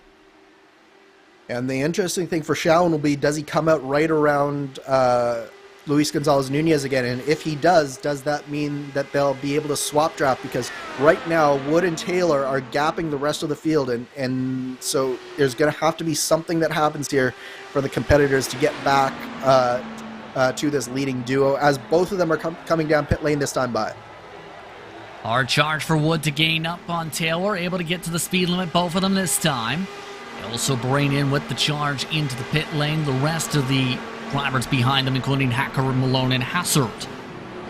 Rigney still the net leader on track, but that slow roll is going to be critical for some of the timing coming out of the box here. Yeah, so you have Rigney, Coogan, and Beard are the drivers still out on track on that later strategy, and then we have from there on back Branch, DeMade, Xiong, Ryman, Watson, Wagner, Anzalo, and Herrick. Oh, as Wood gets out in front of Matt Taylor there. That was a nice stop from Andrew Wood. But all those drivers that I just listed there, Justin, they're on that strategy to take that came in under that last caution. So they'll be able to go another 10 or so laps. So this is going to be very important that they maximize these 10 laps if they have any shot at getting up towards these leaders. But crucially, here it is. Wood and Taylor are out in front, and then right behind them, Tony Schowen. He is just outside of draft range, but as they get up to speed, will Schowen be able to get into this draft, or is he too far back? Swamp draft underway. Wood was half a second quicker in the pit lane in the boxes. Taylor off and away, quickly gets by Andrew Wood. The gap is nearly 1.4 seconds between them and the 31 car. Coogan has come in, as well as Ryman, you see in terms of the cycling on the pylon. But that swap draft really coming into play for these two at 223, 224 miles per hour. Yeah, and it's going to be so important that they work together and keep Tony Schowen back behind them, because if they can swap maybe 3 or 4 more times, they should be able to get up into that draft of Gary Godso in front of them. Once they get to Gary Godso's draft, it should be day done for Tony Schowen in terms of at least this stint being able to get back up to him. So it was so close there for Schowen being in that leading draft, but I just don't think he's going to be able to. But here comes Mike Rigney out of the pit stop. This could change things, because he's going to come right in between Schowen and that leading duo. So Schowen and Rigney might be able to swap as well. 2 potential swap groupings. No swap this time. Now that Godso's draft is feeding draft to these 2 net potential leaders here. Oh, and Justin, sorry about that, but Mike Rigney, he's actually lost a lap here, so I do believe Mike Rigney had a speeding penalty there. Correct. So that is from the top 5 position. Mike Rigney is now a lap down to your race leaders. That is basically day done for Mike Rigney in terms of being able to win this race. Ron Hacker you can throw in the mix there too, also picked up speeding. We've seen them nearly contact the 21 car did with the 11. Here's a look at how Rigney picked up the speeding. Yep. Yeah, just way too fast on pit in there from Mike Rigney. So unfortunate. He'd done such a good job. Great qualifying effort. And it's all for naught. He's down in 19th position, and it's going to be a tall order for him to get back into the fight. He's going to have to pray for a caution here. Meanwhile, those who have gone to the caution dances before, we've seen the 3 of Wagner up to 4th. Still, though, as these drivers get ready to see how things cycle out here, the drivers who elected to come in during the caution, well, they're coming on in. Wagner, Gian, Watson, and Zoldo in. 4 cars yet to pit. Yeah, so that's Branch, DeMade, Herrick, and Gibson still on track here. Of course, we saw Gibson has been in the wars a little bit today. He's 7 seconds back, but Branch is the one that intrigues me the most out of the drivers still yet to pit, because he was in that top 10 before the pit cycle started. The question is what will happen, and will he be able to do it? Oh, and we're seeing Matt Wagner with a pit stop error. That's going to cost him at least 2 or 3 seconds. And Wagner's day has just not been the greatest from the get-go, we've seen. Keep in mind. But still looking at how things are playing out, Taylor and Wood still keeping it calm, and if anything, Taylor's trying to stretch it out here by a 10th. Behind them, some of the battling is on. This is currently Taylor in the lead lap for now. Hassert battling with Samuel Ryman, as well as a couple of the lap cars in the mix, as they catch up to Gary Gonso and Trevor Malone. Yeah, and crucially for Tony Schowen, the swap, now that they've stopped swap drafting, he's fairly close to the back of Andrew Wood. He's still within that 1.5 seconds, and we've seen Schowen be able to drive up to people before. Maybe he can do that now, but looking at this battle here, this is going to be very telling for Joe Hassert what he can still do in this race, because we saw that he had that issue on pit road that's cost him time. Now if he can start to get that back with Trevor Malone right in front of him, this is going to be very important that they start to hook up and really start to move forward together here. 3 cars yet to pick. Jim Herrick coming in this time by. Let's see if Herrick's able to get by quickly off the jacks. Yes, 8.9 seconds. That leaves Branch and DeMade yet to come in, separated by 0.8 of a second from themselves on the racetrack on the pylon. Meanwhile, still the traffic handled nice and cleanly so far from these cars you see here. Right now, Taylor and Wood still up front. DeMade and Branch are now in along with Will Gibson. So this is now for the race lead between these two. Yeah, it absolutely is. It all comes down to this for these two. They need to be hooked up here, and basically they need to make sure that they're working together for at least the next little bit in order to make sure that Schowen isn't able to do anything. Although Schowen has now dropped behind Mike Rigney, and it seems like Schowen might actually be doing a little bit of fuel saving here, because he's dropped back almost a half second behind Andrew Wood compared to where he was before. That was going to be the next thought, is will anybody have to save here? Because remember, without draft, it was 28 to 29 laps. Most drivers made it to the window except for a couple. Schowen is a little tight. Nunez absolutely is tight. Remember, who had a 3-lap undercut to your race leaders. Yeah, this is going to be close for a few of these drivers here. I think Schowen, you're right, strategically went behind Mike Rigney here, and he's just trying to save as much fuel as he can in order to preserve a nice podium position here at this point in the race at least. Meanwhile, of note, Joe Branch out right in front of that battle between, or right in the middle of that Hassert-Malone train along with Dakota DeMade. So some of those drivers with the undercut, they're 8th and 9th right now, so that they're looking pretty good, especially if they can continue to move forward on this run here.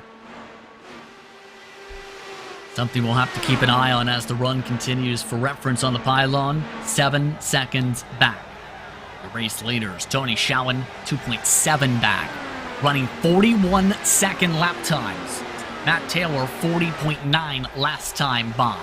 For reference, back to 40.2, 41.2 for Tony Schowen. Here's a look at Coogan again. And Coogan, well, he's on full charge here to catch up to these two. Yeah, it's turned the the fuel to full rich and go for Shane Coogan, and he is really starting to catch up to the back end of Luis Gonzalez Nunez car here. The other thing to note with Nunez and Shaun is because they did come in early, their tires are going to go away faster than the cars around them. So that's going to make it even more difficult for the likes of Shaun to be able to stay in the draft of Mike Rigney and save the fuel he needs. So it is going to be a very difficult final couple of stints here for Shaun and Nunez. Battle up front, though, Taylor and Wood. Wood is just sort of stalking Taylor at this point, isn't he? Back and forth on the interval, in fact, from about under 0.2 to under half a second. So far, it has been the balancing act, it seems. And remember, Wood's been good long run.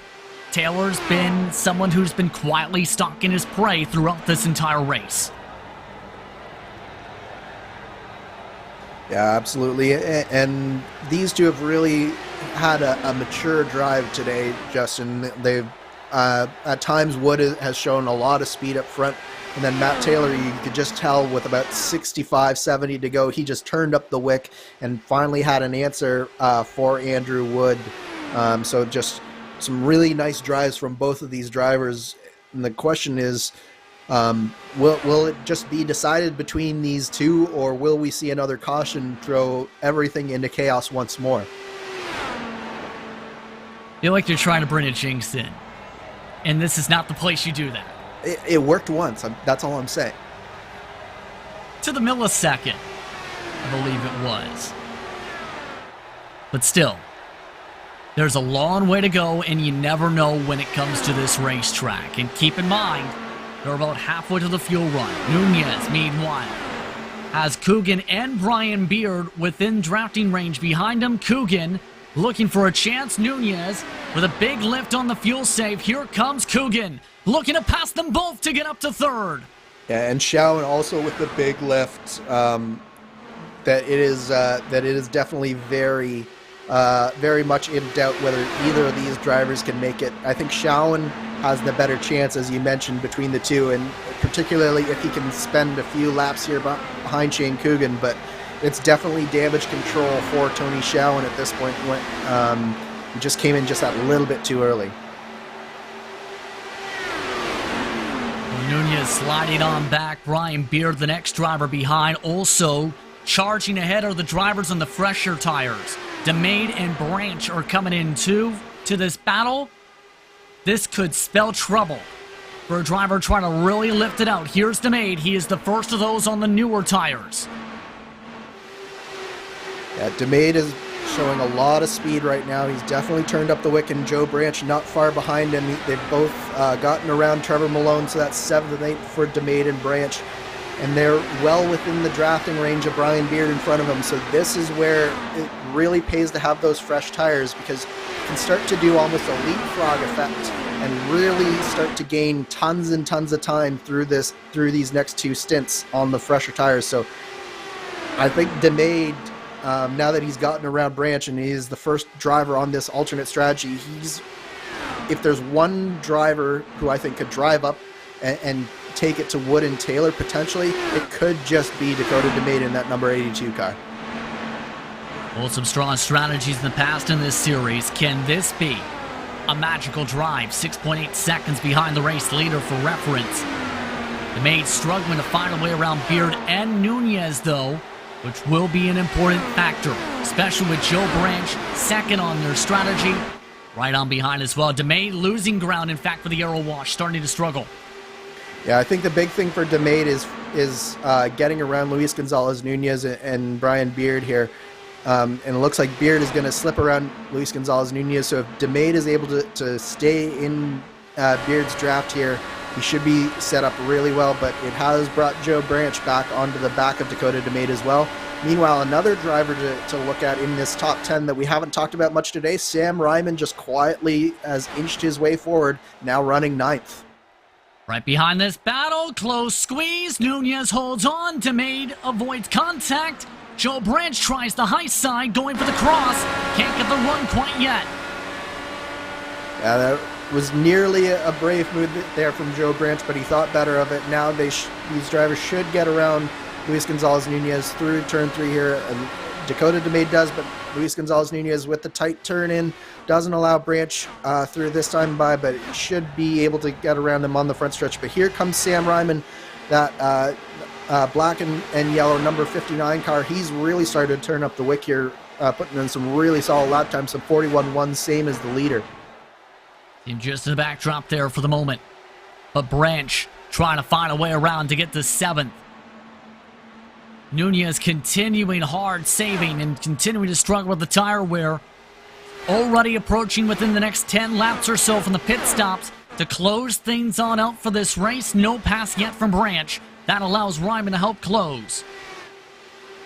And it's so important for Branch that he gets around Luis Gonzalez-Nunez soon here, because he can't afford to lose too much time to the cars in front, particularly Dakota DeMade, who has taken over the lead of this alternate strategy that they're both on. So I have a feeling that Branch will be getting a little bit more desperate here as the run goes on, but we're actually fast approaching for some of these drivers.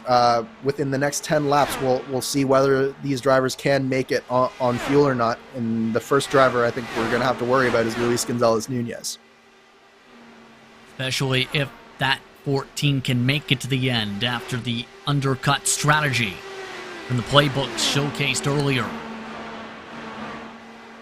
Still in the midst of things, though. Right now, 17 cars in the lead lap with how things have played out. Still Branch looking for a way to back it up a bit here, and that's the tough thing. Notice this a few times, Andrew. Is it better to back up these corners again with the aero wash, try and get a launch better off, and get that draft effect down the straightaway instead? How do you do it, though? Yeah, the issue for Branch right now is he's just in a line of about 5 cars, and once you get to be the 3rd or 4th or 5th car in line, it's just almost impossible to find the clean air necessary to get the good run, particularly if the car in front of you is going at the same speed and not lifting like Luis Gonzalez-Nunez was before.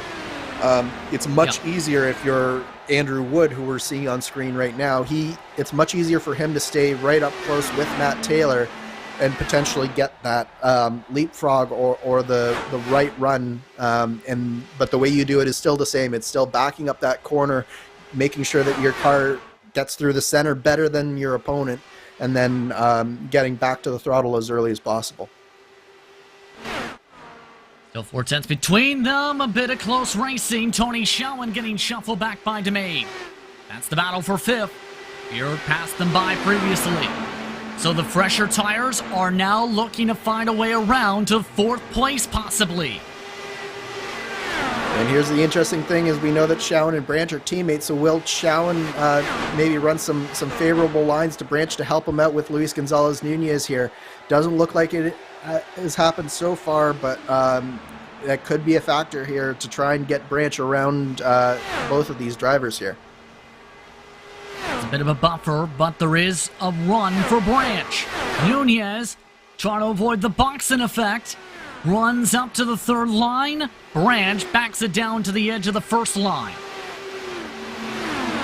Yeah, I'm a little bit surprised that the 2 power slide drivers aren't working as much together here. I know that they're in the same Discord, so it does surprise me that they're not really working here, because it is allowing Dakota DeMade to really escape from Joe Branch, and that's who they're fighting with for the most part. Meanwhile, Matt Wagner has gotten around Trevor Malone. He is knocking on the door of the top 10 right now, Justin. Wagner, remember, had to come back from recoveries from positions. Wood able to gain up a position to the race lead. Through the short chute in 3 and 4, Andrew Wood looks to set sail, entering the pit window, 35 laps to go. And that, I think, is just showing Matt Taylor that as long as there's in the draft, don't count out Andrew Wood from this race, no matter how late that they get in this in. You can just see how much more Matt Taylor's car struggled in that draft there. I don't think he was expecting quite that much aero wash, and that's cost him a good 0.4 of a second. Meanwhile, worth noting that Branch has gotten around both Schowen and Nunez, so that's Branch up to 6th, DeMade in 5th for that alternate strategy. Side by sides, meanwhile, continuing to become a trend. This is around 12th it was for a moment. James Watson, again trying another poke though. Another dive underneath Hassard. Watson trying to run the bottom.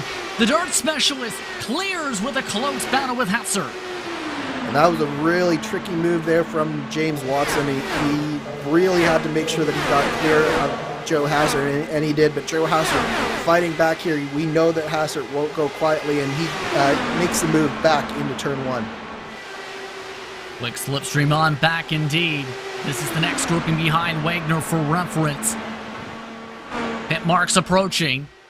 Wood has already broken away by half a second and growing per corner exit over Taylor. And I think part of that, Justin, is that Matt Taylor does want to stay behind Andrew Wood, because while he should probably be good on fuel, he'll know that Andrew Wood has been just saving as he was staying behind Matt Taylor there. So I think that that's going to translate to at least a 1 lap, if not a 2 lap advantage for Andrew Wood on this final stop. And that will translate into several gallons of fuel. Meanwhile, another thing to note is Shane Coogan has cut into the gap between himself and Wood and Taylor. So Coogan just quietly starting to close. I don't know that he's got enough time to get there at this point, but he is still in this fight. Expecting pit stops coming up here. DeMade battling for 4th with Brian Beard. And the pack behind him expect the peel off. There it is for Nunez.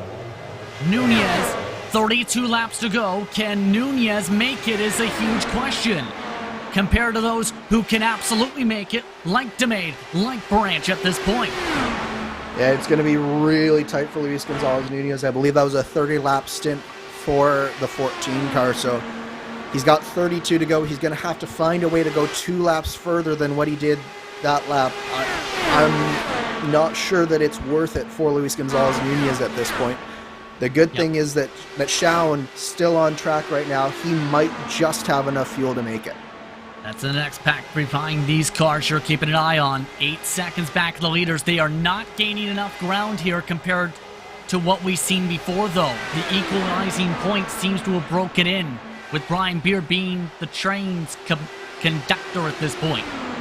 Yeah, the problem is that Brian Beard is on that, we'll call it the normal strategy, and he's got the old tires, so any advantage that they have by running in clean air on their own, it's getting nullified by the fact that Brian Beard is the one leading the strain and not DeMade or Branch.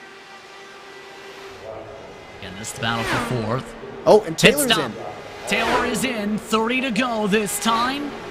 Wood able to stretch it forward, and as you talked about with the saving from Wood, Wood able to go further and go for the overcut. And this is huge for Matt Taylor to come in this lap. The fact that he couldn't go another lap, that puts him in the territory of having to save on this final stint.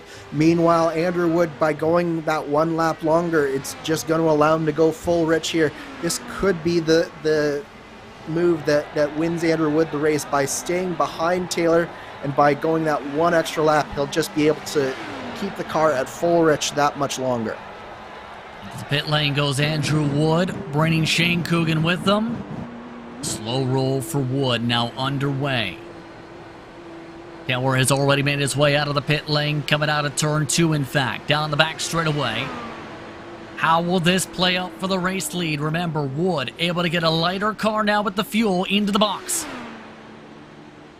Yeah, this is what it all comes down to, this race right here. Matt Taylor versus Andrew Wood. Wood got into his box really nice there. He's rolling well. The question is, how close will he be? Matt Taylor's getting potentially a draft here from the lapped car of Gary Godso, so that might be a small advantage for Matt Taylor. But the thing is, I don't think that Taylor can even afford to lead, even if he's right by Andrew Wood. The thing is, he needs to be close enough to be in the draft in order to make it. Oh, and Wood's got him by a sizable margin. How about 15 car lengths nearly, with Godso still as the buffer car? The gap between them, more than a second, nearly 2 seconds in fact. Between them with Wood, looking to pull off and away, 28 to go. And now it gets interesting with those trying to stretch it further than these drivers. Oh, and that is just disastrous for Matt Taylor, because he's going to get around the lap car Gary Godso very quickly, and he's going to find himself all on his own. It's going to be hard pressed for him to be able to make it all the way to where he needs to on this fuel run. Making a few Meanwhile, runs. we have DeMade and Branch coming in, as well as Sam Ryman off of that alternate strategy. So they are coming in sort of at the early end of the window that we were thinking that they would come down here, but they are going to be full fuel, full rich all the way to the end. The leaders, I think, still will have to save just a little bit here. Will there be quicker stops here? 9 seconds for DeMade. 8.5 for Branch, not enough to pass the 82 though. Ryman a 9.6 second stop. Wood zips on by easily by a sizable few seconds before they even make the commitment call. Yeah, but I think the key for DeMade and Branch right now is where they cycle in regards to Brian Beard and Shane Coogan. If they can get close enough to Coogan, maybe work together to keep going forward, then that will be really positive for the race, because again, they can just go full rich to the end here. I don't know that Beard and Coogan and Taylor and Wood really can at this point. Wagner 9.3 second stop, by the way, 9.0 should say, for the 3 car. And Zodo and Heitson, the only drivers not yet to pit in this race. DeMade trying to get the snake is up to what could be for 4th position. D now is for net 4th position, zipping on by. Brian Beard zipping on by Joe Branch, meanwhile. And I think Beard and Branch need to work together here to get back onto the back of Dakota DeMade, because DeMade is doing a lot of weaving here. If Beard can drag these two up towards that, then you can really start to get some good draft effects going on. But the question is, with 25 to go, do any of these drivers really want to work with each other at all at this point? Final pit stops are complete. Wood now the race leader by almost 3 seconds. Look at your biggest movers. Up 22 spots, Shane Coogan. Munch your biggest. Joe Branch is your biggest. Up 23 spots with a pass back on Brian Beard. And the save is on for that 8 car of Matt Taylor. He is definitely fuel saving at this point. And he is falling quickly into the grasp of Shane Coogan, and then Dakota DeMade and Joe Branch, they're another 3 seconds back. So the question right now for me is, how far is Matt Taylor going to fall? And will Andrew Wood be able to hold on to this lead at this point? And then, of course, there's always a factor that a caution changes everything. Oh, big check there. That was with Gary Gonzo trying to get around the traffic. No damage, though, to those drivers who were just in the midst of that battle, but it did cause a bit of a checkup. Here's a look at the battle on behind in the next pack. Munsto's Tony Schowen, who has really dropped back after the pit cycle. A 10-second stop for the 31 sees Tony Schowen looking to hold on to the top 10. Hyson, though, wants to rip it away. Back up to 10. Goes the 18 car. Yeah, and that's certainly Tony Schowen putting in as much fuel as possible, as Wagner and Nunez get very, very close. And then you talk about recovery drives. Matt Wagner, from a lap down early on in this race, suddenly finds himself knocking on the door of the top 8 here. Nunez now under attack. A little squeeze. Once again, Matt Wagner trying to get that spot sorted together. Just can't get the crack code once again. Tries to regroup it. Gets the draft with Nunez saving down the straightaway. Hudson joining the fun as well. Goes underneath. Nunez trying to hold on to one spot. Does for now for 9. Luis Gonzalez Nunez is trying to do the almost impossible here. He's got to go 32 laps on this stint. And I just don't think that he's going to be able to do it. So right now he's just battling for all he's worth, hoping for a caution that will save his race here. But it's going to be, I think, very, very quickly going to fall away from the number 14 car, which is unfortunate because he'd shown a lot of speed all day and some really mature driving. So I think it's going to be an unfortunate result that doesn't really reflect how good he was running today. 18 laps led earlier today for Nunez. Hudson looking a bit impatient, though. Jeff has to be smart here, you'd have to think, Andrew. That's nearly 2 times with contact. Yeah, the problem is, though, Justin, you don't have much more time to be smart at this stage of the race. You have 21 laps to go, and if you're a Haisong, you're just trying to do everything that you can to get into that top 10 because you're on that more sort of alternate strategy. You have fresher tires, you have lower fuel, you need to take advantage of it while you can. So it's a very difficult balancing act, and I think that pretty soon you're going to see Haisong make more and more aggressive moves here as he tries to look into turn 3 once again. Their peak right there. 20 to go, meanwhile, for Andrew Wood. As Wood continues to stretch it out, he can go flat out from here, remember. Last time by, 4/10 quicker nearly than Matt Taylor. Wood is on it to grow this gap. Yeah, confirmed by Jason Brophy, Andrew Wood's teammate. Andrew Wood is full rich to the end, and Matt Taylor, you can clearly see, is not. Shane Coogan quickly closing in on that number 8 car, and I actually think if I'm Matt Taylor at this point, with Coogan only 7/10 of a second behind, I would just let Coogan get by, draft for as much as I possibly can, and then maybe I'll save enough to be able to fight at the end. I will say this for Coogan. What a drive for the 29 yet again. Coogan does it again with this drive. We've seen this at Michigan. We've seen this a couple other times from the rookie. Coogan with a chance to go up 23 spots after a rough qualifying. One of the final drivers on time. And Coogan charges ahead. Meanwhile, behind them, Haisong has charged on by the 14 of Nunez. Yeah, and that was really important for Haisong to get by Luis Gonzalez Nunez there, because he couldn't afford to let Matt Wagner get too far in front. If he did, he risked losing the draft. As it is, he should be able to draft back up onto the back of that 3 car. And along with Sam Ryman, they can set sail after the 5 car of Brian Beard. This is still far from decided, the order that we're finishing in this top 10 here, as Coogan has now passed Matt Taylor for second. That is indeed confirmed with Coogan, 4.6 seconds back. And keep in mind, the only driver matching, if not quicker than Wood's times, has been Coogan this race. Yeah, last lap there was just 0.04 of a second between Wood and Coogan, slightly in the favor of Andrew Wood, but it's definitely Coogan is the only one who could potentially ruin Andrew Wood's party. But even at this point, I think you need a caution if you're anyone other than Andrew Wood. If you're Andrew Wood, you're just hoping that it goes green at the end here. And to stay green. My son trying to focus things, though, to get up to Matt Wagner, who's up that 25 spots gained in this race. Still a bit of a sizable margin of 4/10 to close up, and it's been a quiet race for the 18. It's a different look with the purple and black tonight. Jeff has done this a couple times where he sneaked into the edges of the top 10 this season.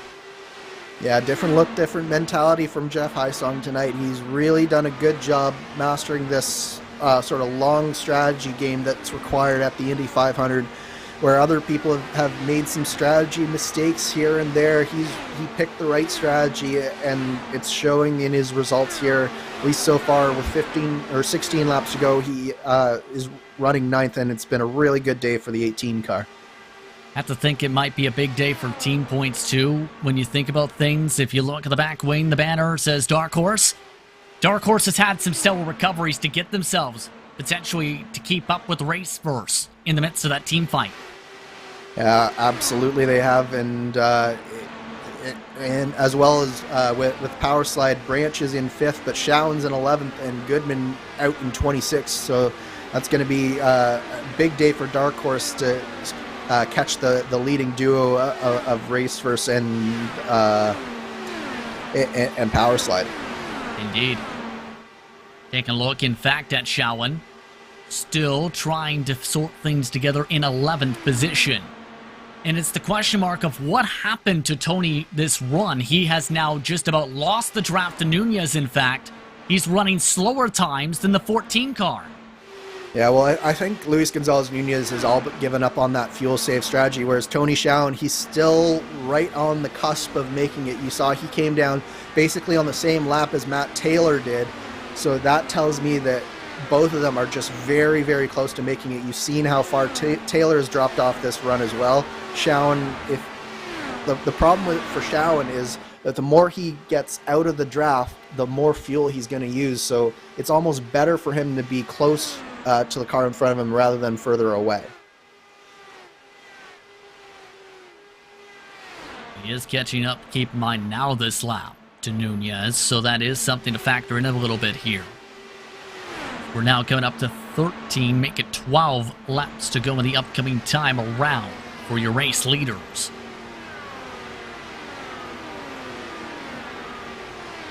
So nice and calm is the focus point here. This is the calm before those final critical 25 miles.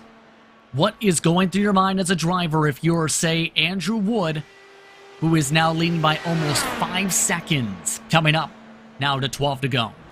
If I'm Andrew Wood, I'm thinking no cautions, no cautions, no cautions, no cautions, no cautions. That's all there is to it for Andrew Wood. He has a stranglehold on this race. He just needs to continue to do exactly what he's doing and just hope and pray that no one else makes a mistake. Otherwise, he is set up for the victory here. And what could have been for a few of the drivers, keep in mind. We mentioned, of course, Nunez in that conversation, Matt Taylor in the conversation. But talk about those who never quit. Samuel Ryman, one of the drivers who did not set a time in qualifying, 7th position. This is exactly what he's done throughout much of the season, but this is very impressive. The 22 spots, essentially from the very back of the field, 29th starting slot to get here. Yeah, absolutely, and it's not done yet. I think he's closing right in on the back of Brian Beard here, and Brian Beard is another driver very close on that fuel number. I think he's on the same number as Andrew Wood, so he should be good in theory, but the fresher tires and the lower fuel that Sam Ryman will have here, it's going to pay a benefit, and I think that there's a shot at the very least at 6th here for Ryman. 10 laps to go this time. He has 25 miles to try and sort out to catch up to the 5 after being patient all race. 2 laps the tire difference between him and Brian Beard for that 6th position. It's about 11 seconds back to the race leader. Meanwhile, DeMade getting around for 3rd in the midst of some of the traffic. So DeMade up to a podium spot, nearly drifting up in the arrow wash of Mike Rigney. Yeah, and it's been such a solid drive from Dakota DeMade. He's another driver who tends to be a little bit, I'll call it a little bit excitable, Justin, and can sometimes put himself in bad positions. But here today, he's done an amazing job of just staying with the strategy and really making the moves count when necessary. And keep in mind, he's amongst those who rolled the dice on the different strategy. He's utilized that to near perfection to get himself up here, charged up from the edges of the top 10 to the top 5 before the last pit stops. For Matt Taylor, though, the saving continues. For the Graphics MadWorks machine, the points leader coming in. Still a strong day for Matt Taylor. It absolutely is, but the slide might not be over because Joe Branch, who's on the same strategy as Dakota DeMade, is quickly bearing down on that number 8 car. And don't forget that Branch is in that title fight as well. So this could be a fairly important move for the 28 car to get done here. It will be at least a 6 or 7 point swing here by him making this move, which he does in a turn 1. Gonna make it by quickly. It's still a net gain, though, over Matt Wagner, who's been in full recovery mode since, well, the drop of the grid. Yes, it is, but it could have been so much worse for Matt Wagner. First missing the start, then with all the issues in terms of getting his lap back and then giving it back, and then, of course, the contact with Chris Fowler as well. So Wagner has had a very eventful race to end up in 8th position. Meanwhile, Matt Taylor, much quieter here at the front, and he's looking at a top 5, at least right now. But Brian Beard and Sam Ryman are quickly closing on him as well. So you can't, if you're Matt Taylor, let this slip too far out of your control here. And you mentioned the recovery part for Wagner. You have to wonder what could have been for Wagner because he didn't get the chance to put in a qualifying spot, was one of the better drivers in practices. He was expected to be one of the contenders even for this race, as long as he started off strong. And the tough thing on that of missing the start is, that's the opposite of starting strong. That's basically starting off from a walk. Yeah, absolutely. Not just a walk, but a walk in a three-legged race, and you only have two legs. He was on the back foot from the drop of this green flag, unfortunately for him, but it's been definitely the type of drive that you need if you're going to contest with the championship. You need to turn lemons into lemonade, and that's what Wagner has done. As Trevor Malone getting very close in his battle with James Watson here, very close to the outside wall. And Wood, he's a sigh of relief as he didn't get closer. Down to the final 5 laps, approaching the point of return already in this one. Watson, keep in mind, we've talked about him a fair bit today. In fact, it's been his best race in the series. This is potentially in line for his best career finish. That will get even better. Nunez is in the pit lane. Nunez can't make it. We suspected that Nunez wouldn't be able to make it, and it has definitely come to fruition here. Unfortunately for Luis Gonzalez Nunez, as I said before, because he really did run a strong race. It's just that you have to be on top of your fuel numbers from basically the drop of the green flag and knowing what you have to do to make it from any given stop. And it's just so important to keep that in the back of your mind throughout the whole race, and it just turns sour for Luis Gonzalez Nunez in these final 5 laps. Next time around, Andrew Wood can clinch things for the Next Level Racing Indy 500 presented by SimRace247 for the point of no return. And what a run for the series rookie. More than half the race led, looking to lead the end of lap 197 to secure the point of no return. And ever since Wood has found his way to the front, it's been unstoppable pace. Long run from the 64. 3 to go from the Brickyard. And the thing about Andrew Wood's drive is that not only has he been foot to the floor in terms of pace, but he's managed to make the fuel numbers work. And that is so tricky to do, that finding that balance between outright speed and knowing when to push it and when to save. And he did that exquisitely when he used Matt Taylor to make sure that he had enough fuel to go full out on this final stint. Meanwhile, Taylor is falling even further as Brian Beard is now around him, and quickly that's Sam Ryman and Matt Wagner right behind him as well. So he is quickly falling into the clutches of his title rival here, Justin. That is absolutely huge when it comes to Wagner. A potential swing to the points if things play out the right way over the next lap and a half. 2 laps for these drivers. Will Ryman get the chance to go for a spot here? Trying it. Ryman's trying it. Ryman gets it. Move Taylor back to 7th. Wagner now 7 car lengths back. Wow, and what a turn of events for Matt Taylor. Having to save this fuel on this final stint has just been crushing for him. He done such a good race for most of the day, but just again, that small amount of saving that didn't happen on the last stint, that's all it took there. Final time around for Andrew Wood for this year's running to the Next Level Racing Indy 500 presented by SimRace247. Andrew Wood has been outright dominant today. 104 of the 199 complete, led for the 64. But today, this victory will be all so sweet. A driver who has been lightning fast on the long run. Andrew Wood picks up a 2nd career victory, but it's a huge victory at Indianapolis Motor Speedway. Andrew Wood wins the Next Level Racing Indy 500 presented by SimRace247. What a run by Andrew Wood there. He did absolutely everything perfectly in that race. Didn't put a wheel wrong, used the strategy perfectly, and proved that not only did he have great strategy, but he was also the fastest driver on track today. A truly worthy Indy 500 champion and a truly great drive from Andrew Wood.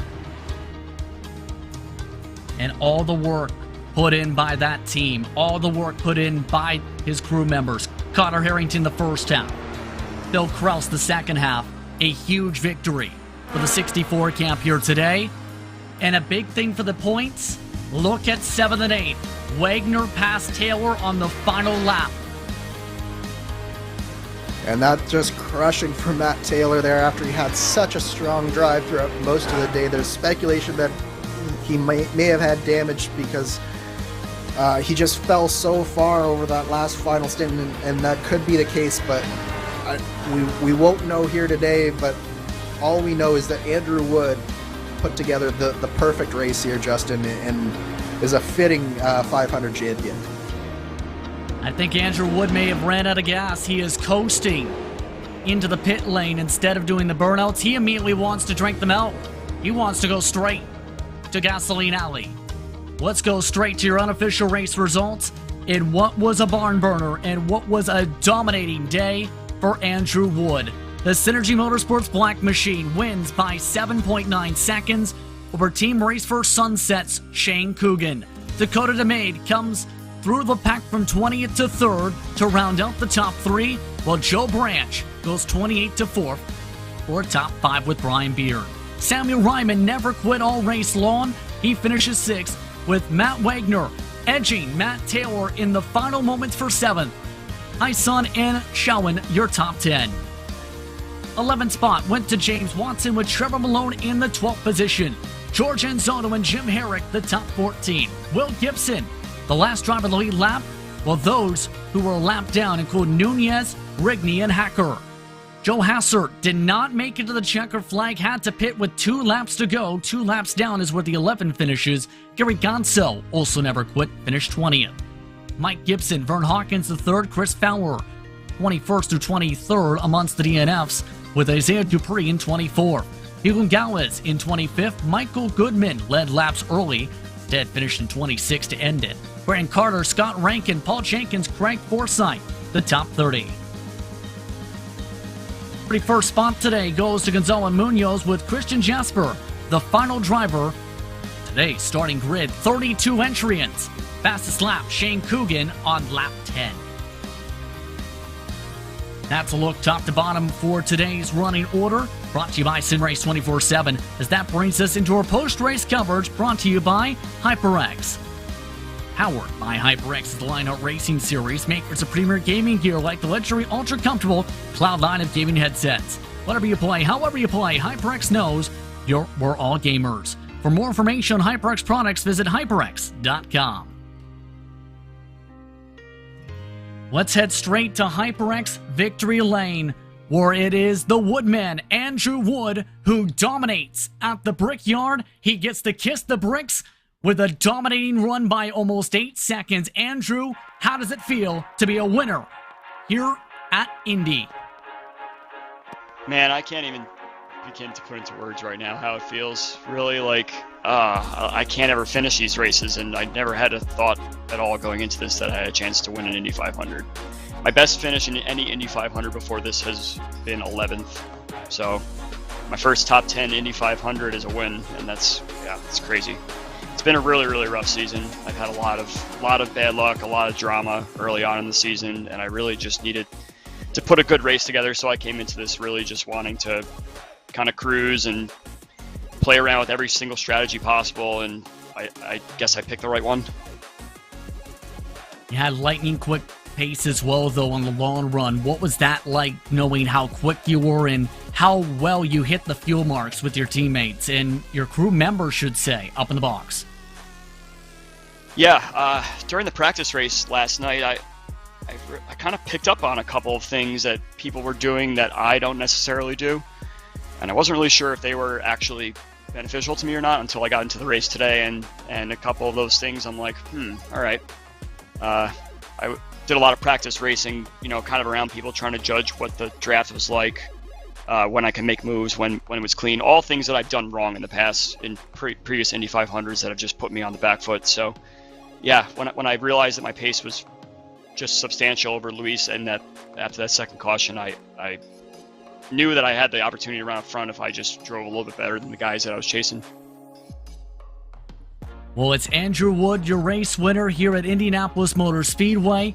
What a run when it comes to Andrew Wood in the pace today. Shane Coogan was on it as well. Shane, second spot today, all the way from 25th. What was that charge for the pack like to get yourself to the top 3? Yeah, thanks, guys. few. What can I say? It was a good race. It was a really satisfying drive out there. I just tried to be patient, tried to kind of let the race come to me early, and I'm pretty tired right now. That's what I can tell you. But man, I had a blast out there, and I really wanted to win this race. You guys could probably see, but I gave it my best. I think starting 25th was made a tough day for us. Kind of wish I could have started up a little bit closer to the point there, but to make it to second, it really feels good. It's still a little bitter not being able to reel in just one more car, but congrats to Andrew there. He drove a great race and deserving winner for sure.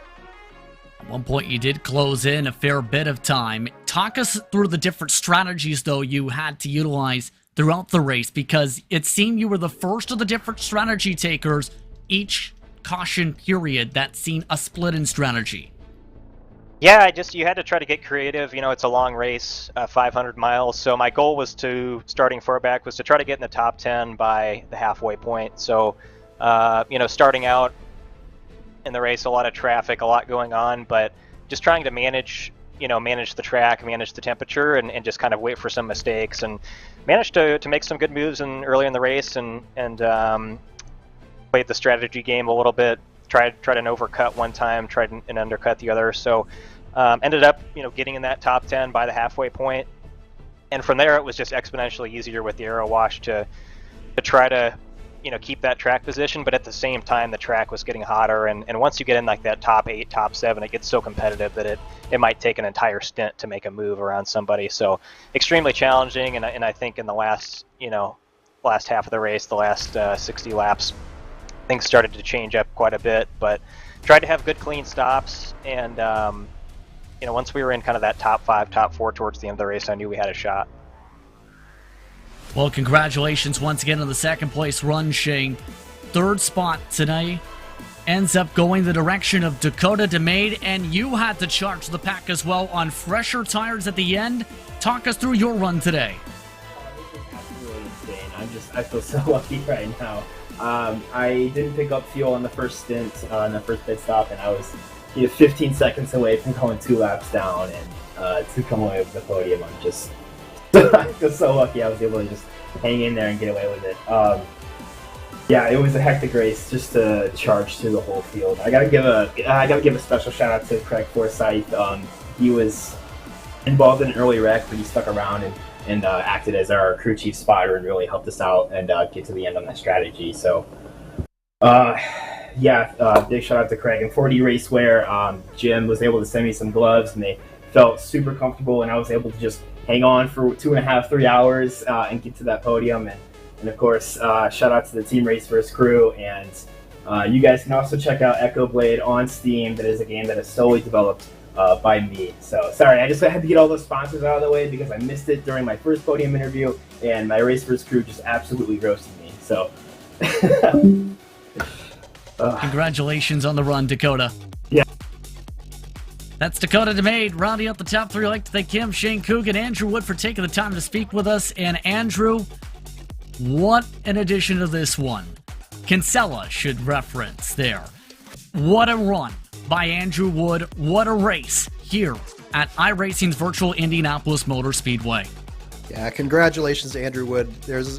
He's one of the true gentlemen of the IndyCar community on iRacing, not just in the Lionheart series, but in the whole IndyCar community. So great to see him succeed here today at the Indy 500 and bring home one. As he said, you could tell just how much it meant to him. And then all of the drivers really did a great job finishing this race. It was a battle that you saw out on track, and truly the people who survived were the ones who really understood what the test was here today. And now it's time for all of these drivers to breathe, and they have a nice month off before a busy August gets started to get the second half of the season underway. And of course, that starts off with a run at New Hampshire Motor Speedway. That taking place to start off the month of August the 1st, 10:05 p.m. Eastern Time, 7:05 p.m. Pacific. Once again, be sure to tune in for 175 laps of racing at what should be a magical race at that mile facility. But with that, it's time to say goodbye. I'd like to first thank the presenting sponsors for this series, starting off today with SimRace247. Moza Racing is revolutionizing sim racing with the development of industry-leading hardware and software products like their R9 direct drive wheelbase and GS steering wheel. Featuring zero-delay wireless technology and made from high-end materials, Moza Racing delivers the precision you need to reach victory lane. The Lionheart Racing Series is powered by HyperX, makers of premier gaming gear like the legendary ultra-comfortable Cloud line of gaming headsets. Whatever you play, however you play, HyperX knows we're all gamers. For more information on HyperX products, visit hyperx.com. You're passionate about sim racing, but it always feels a little flat compared to the feeling of driving a real car. Now you can actually feel what it's like to drive a race car. Butt-kicker haptic hardware and software are easy to install and let you feel every bump in the track, slip of your tire, and engine redline. Tactile feedback is so accurate and realistic, you'll be driving better and having more fun than ever before. Next Level Racing is an industry-leading cockpit and motion simulator manufacturer devoted to creating the most immersive experience possible for the global sim racing community. Take your racing to the next level and visit www.nextlevelracing.com. Gomez Sim Industries are makers of high-end esports equipment and controls, precision-built using nothing but the best materials available today. Passion and handmade craftsmanship drive each made-to-order build, creating a driving experience like no other. Visit GomezSimIndustries.com. And it's not just those 5 names, but so many more and all the partners at the Lionheart Racing Series that help things turn such as today. To learn more about them, visit LionheartRacingSeries.com. You can also find out more information on the 3 competitions the Lionheart sanctioning body runs. But with that, it's time to say goodbye. As mentioned, the next time out for the Speedway Series will be at New Hampshire Motor Speedway August the 1st. Be sure to tune in then. But with that, I'd like to thank you for tuning in for this week's action here from iRacing's virtual Indianapolis Motor Speedway. For our producer, Arjuna Kankipani, for my co-announcer, and Andrew Kinsella, I'm Justin Prince saying so long, enjoy the rest of your evening. Congratulations to the Woodman, Andrew Wood, your winner from the Brickyard.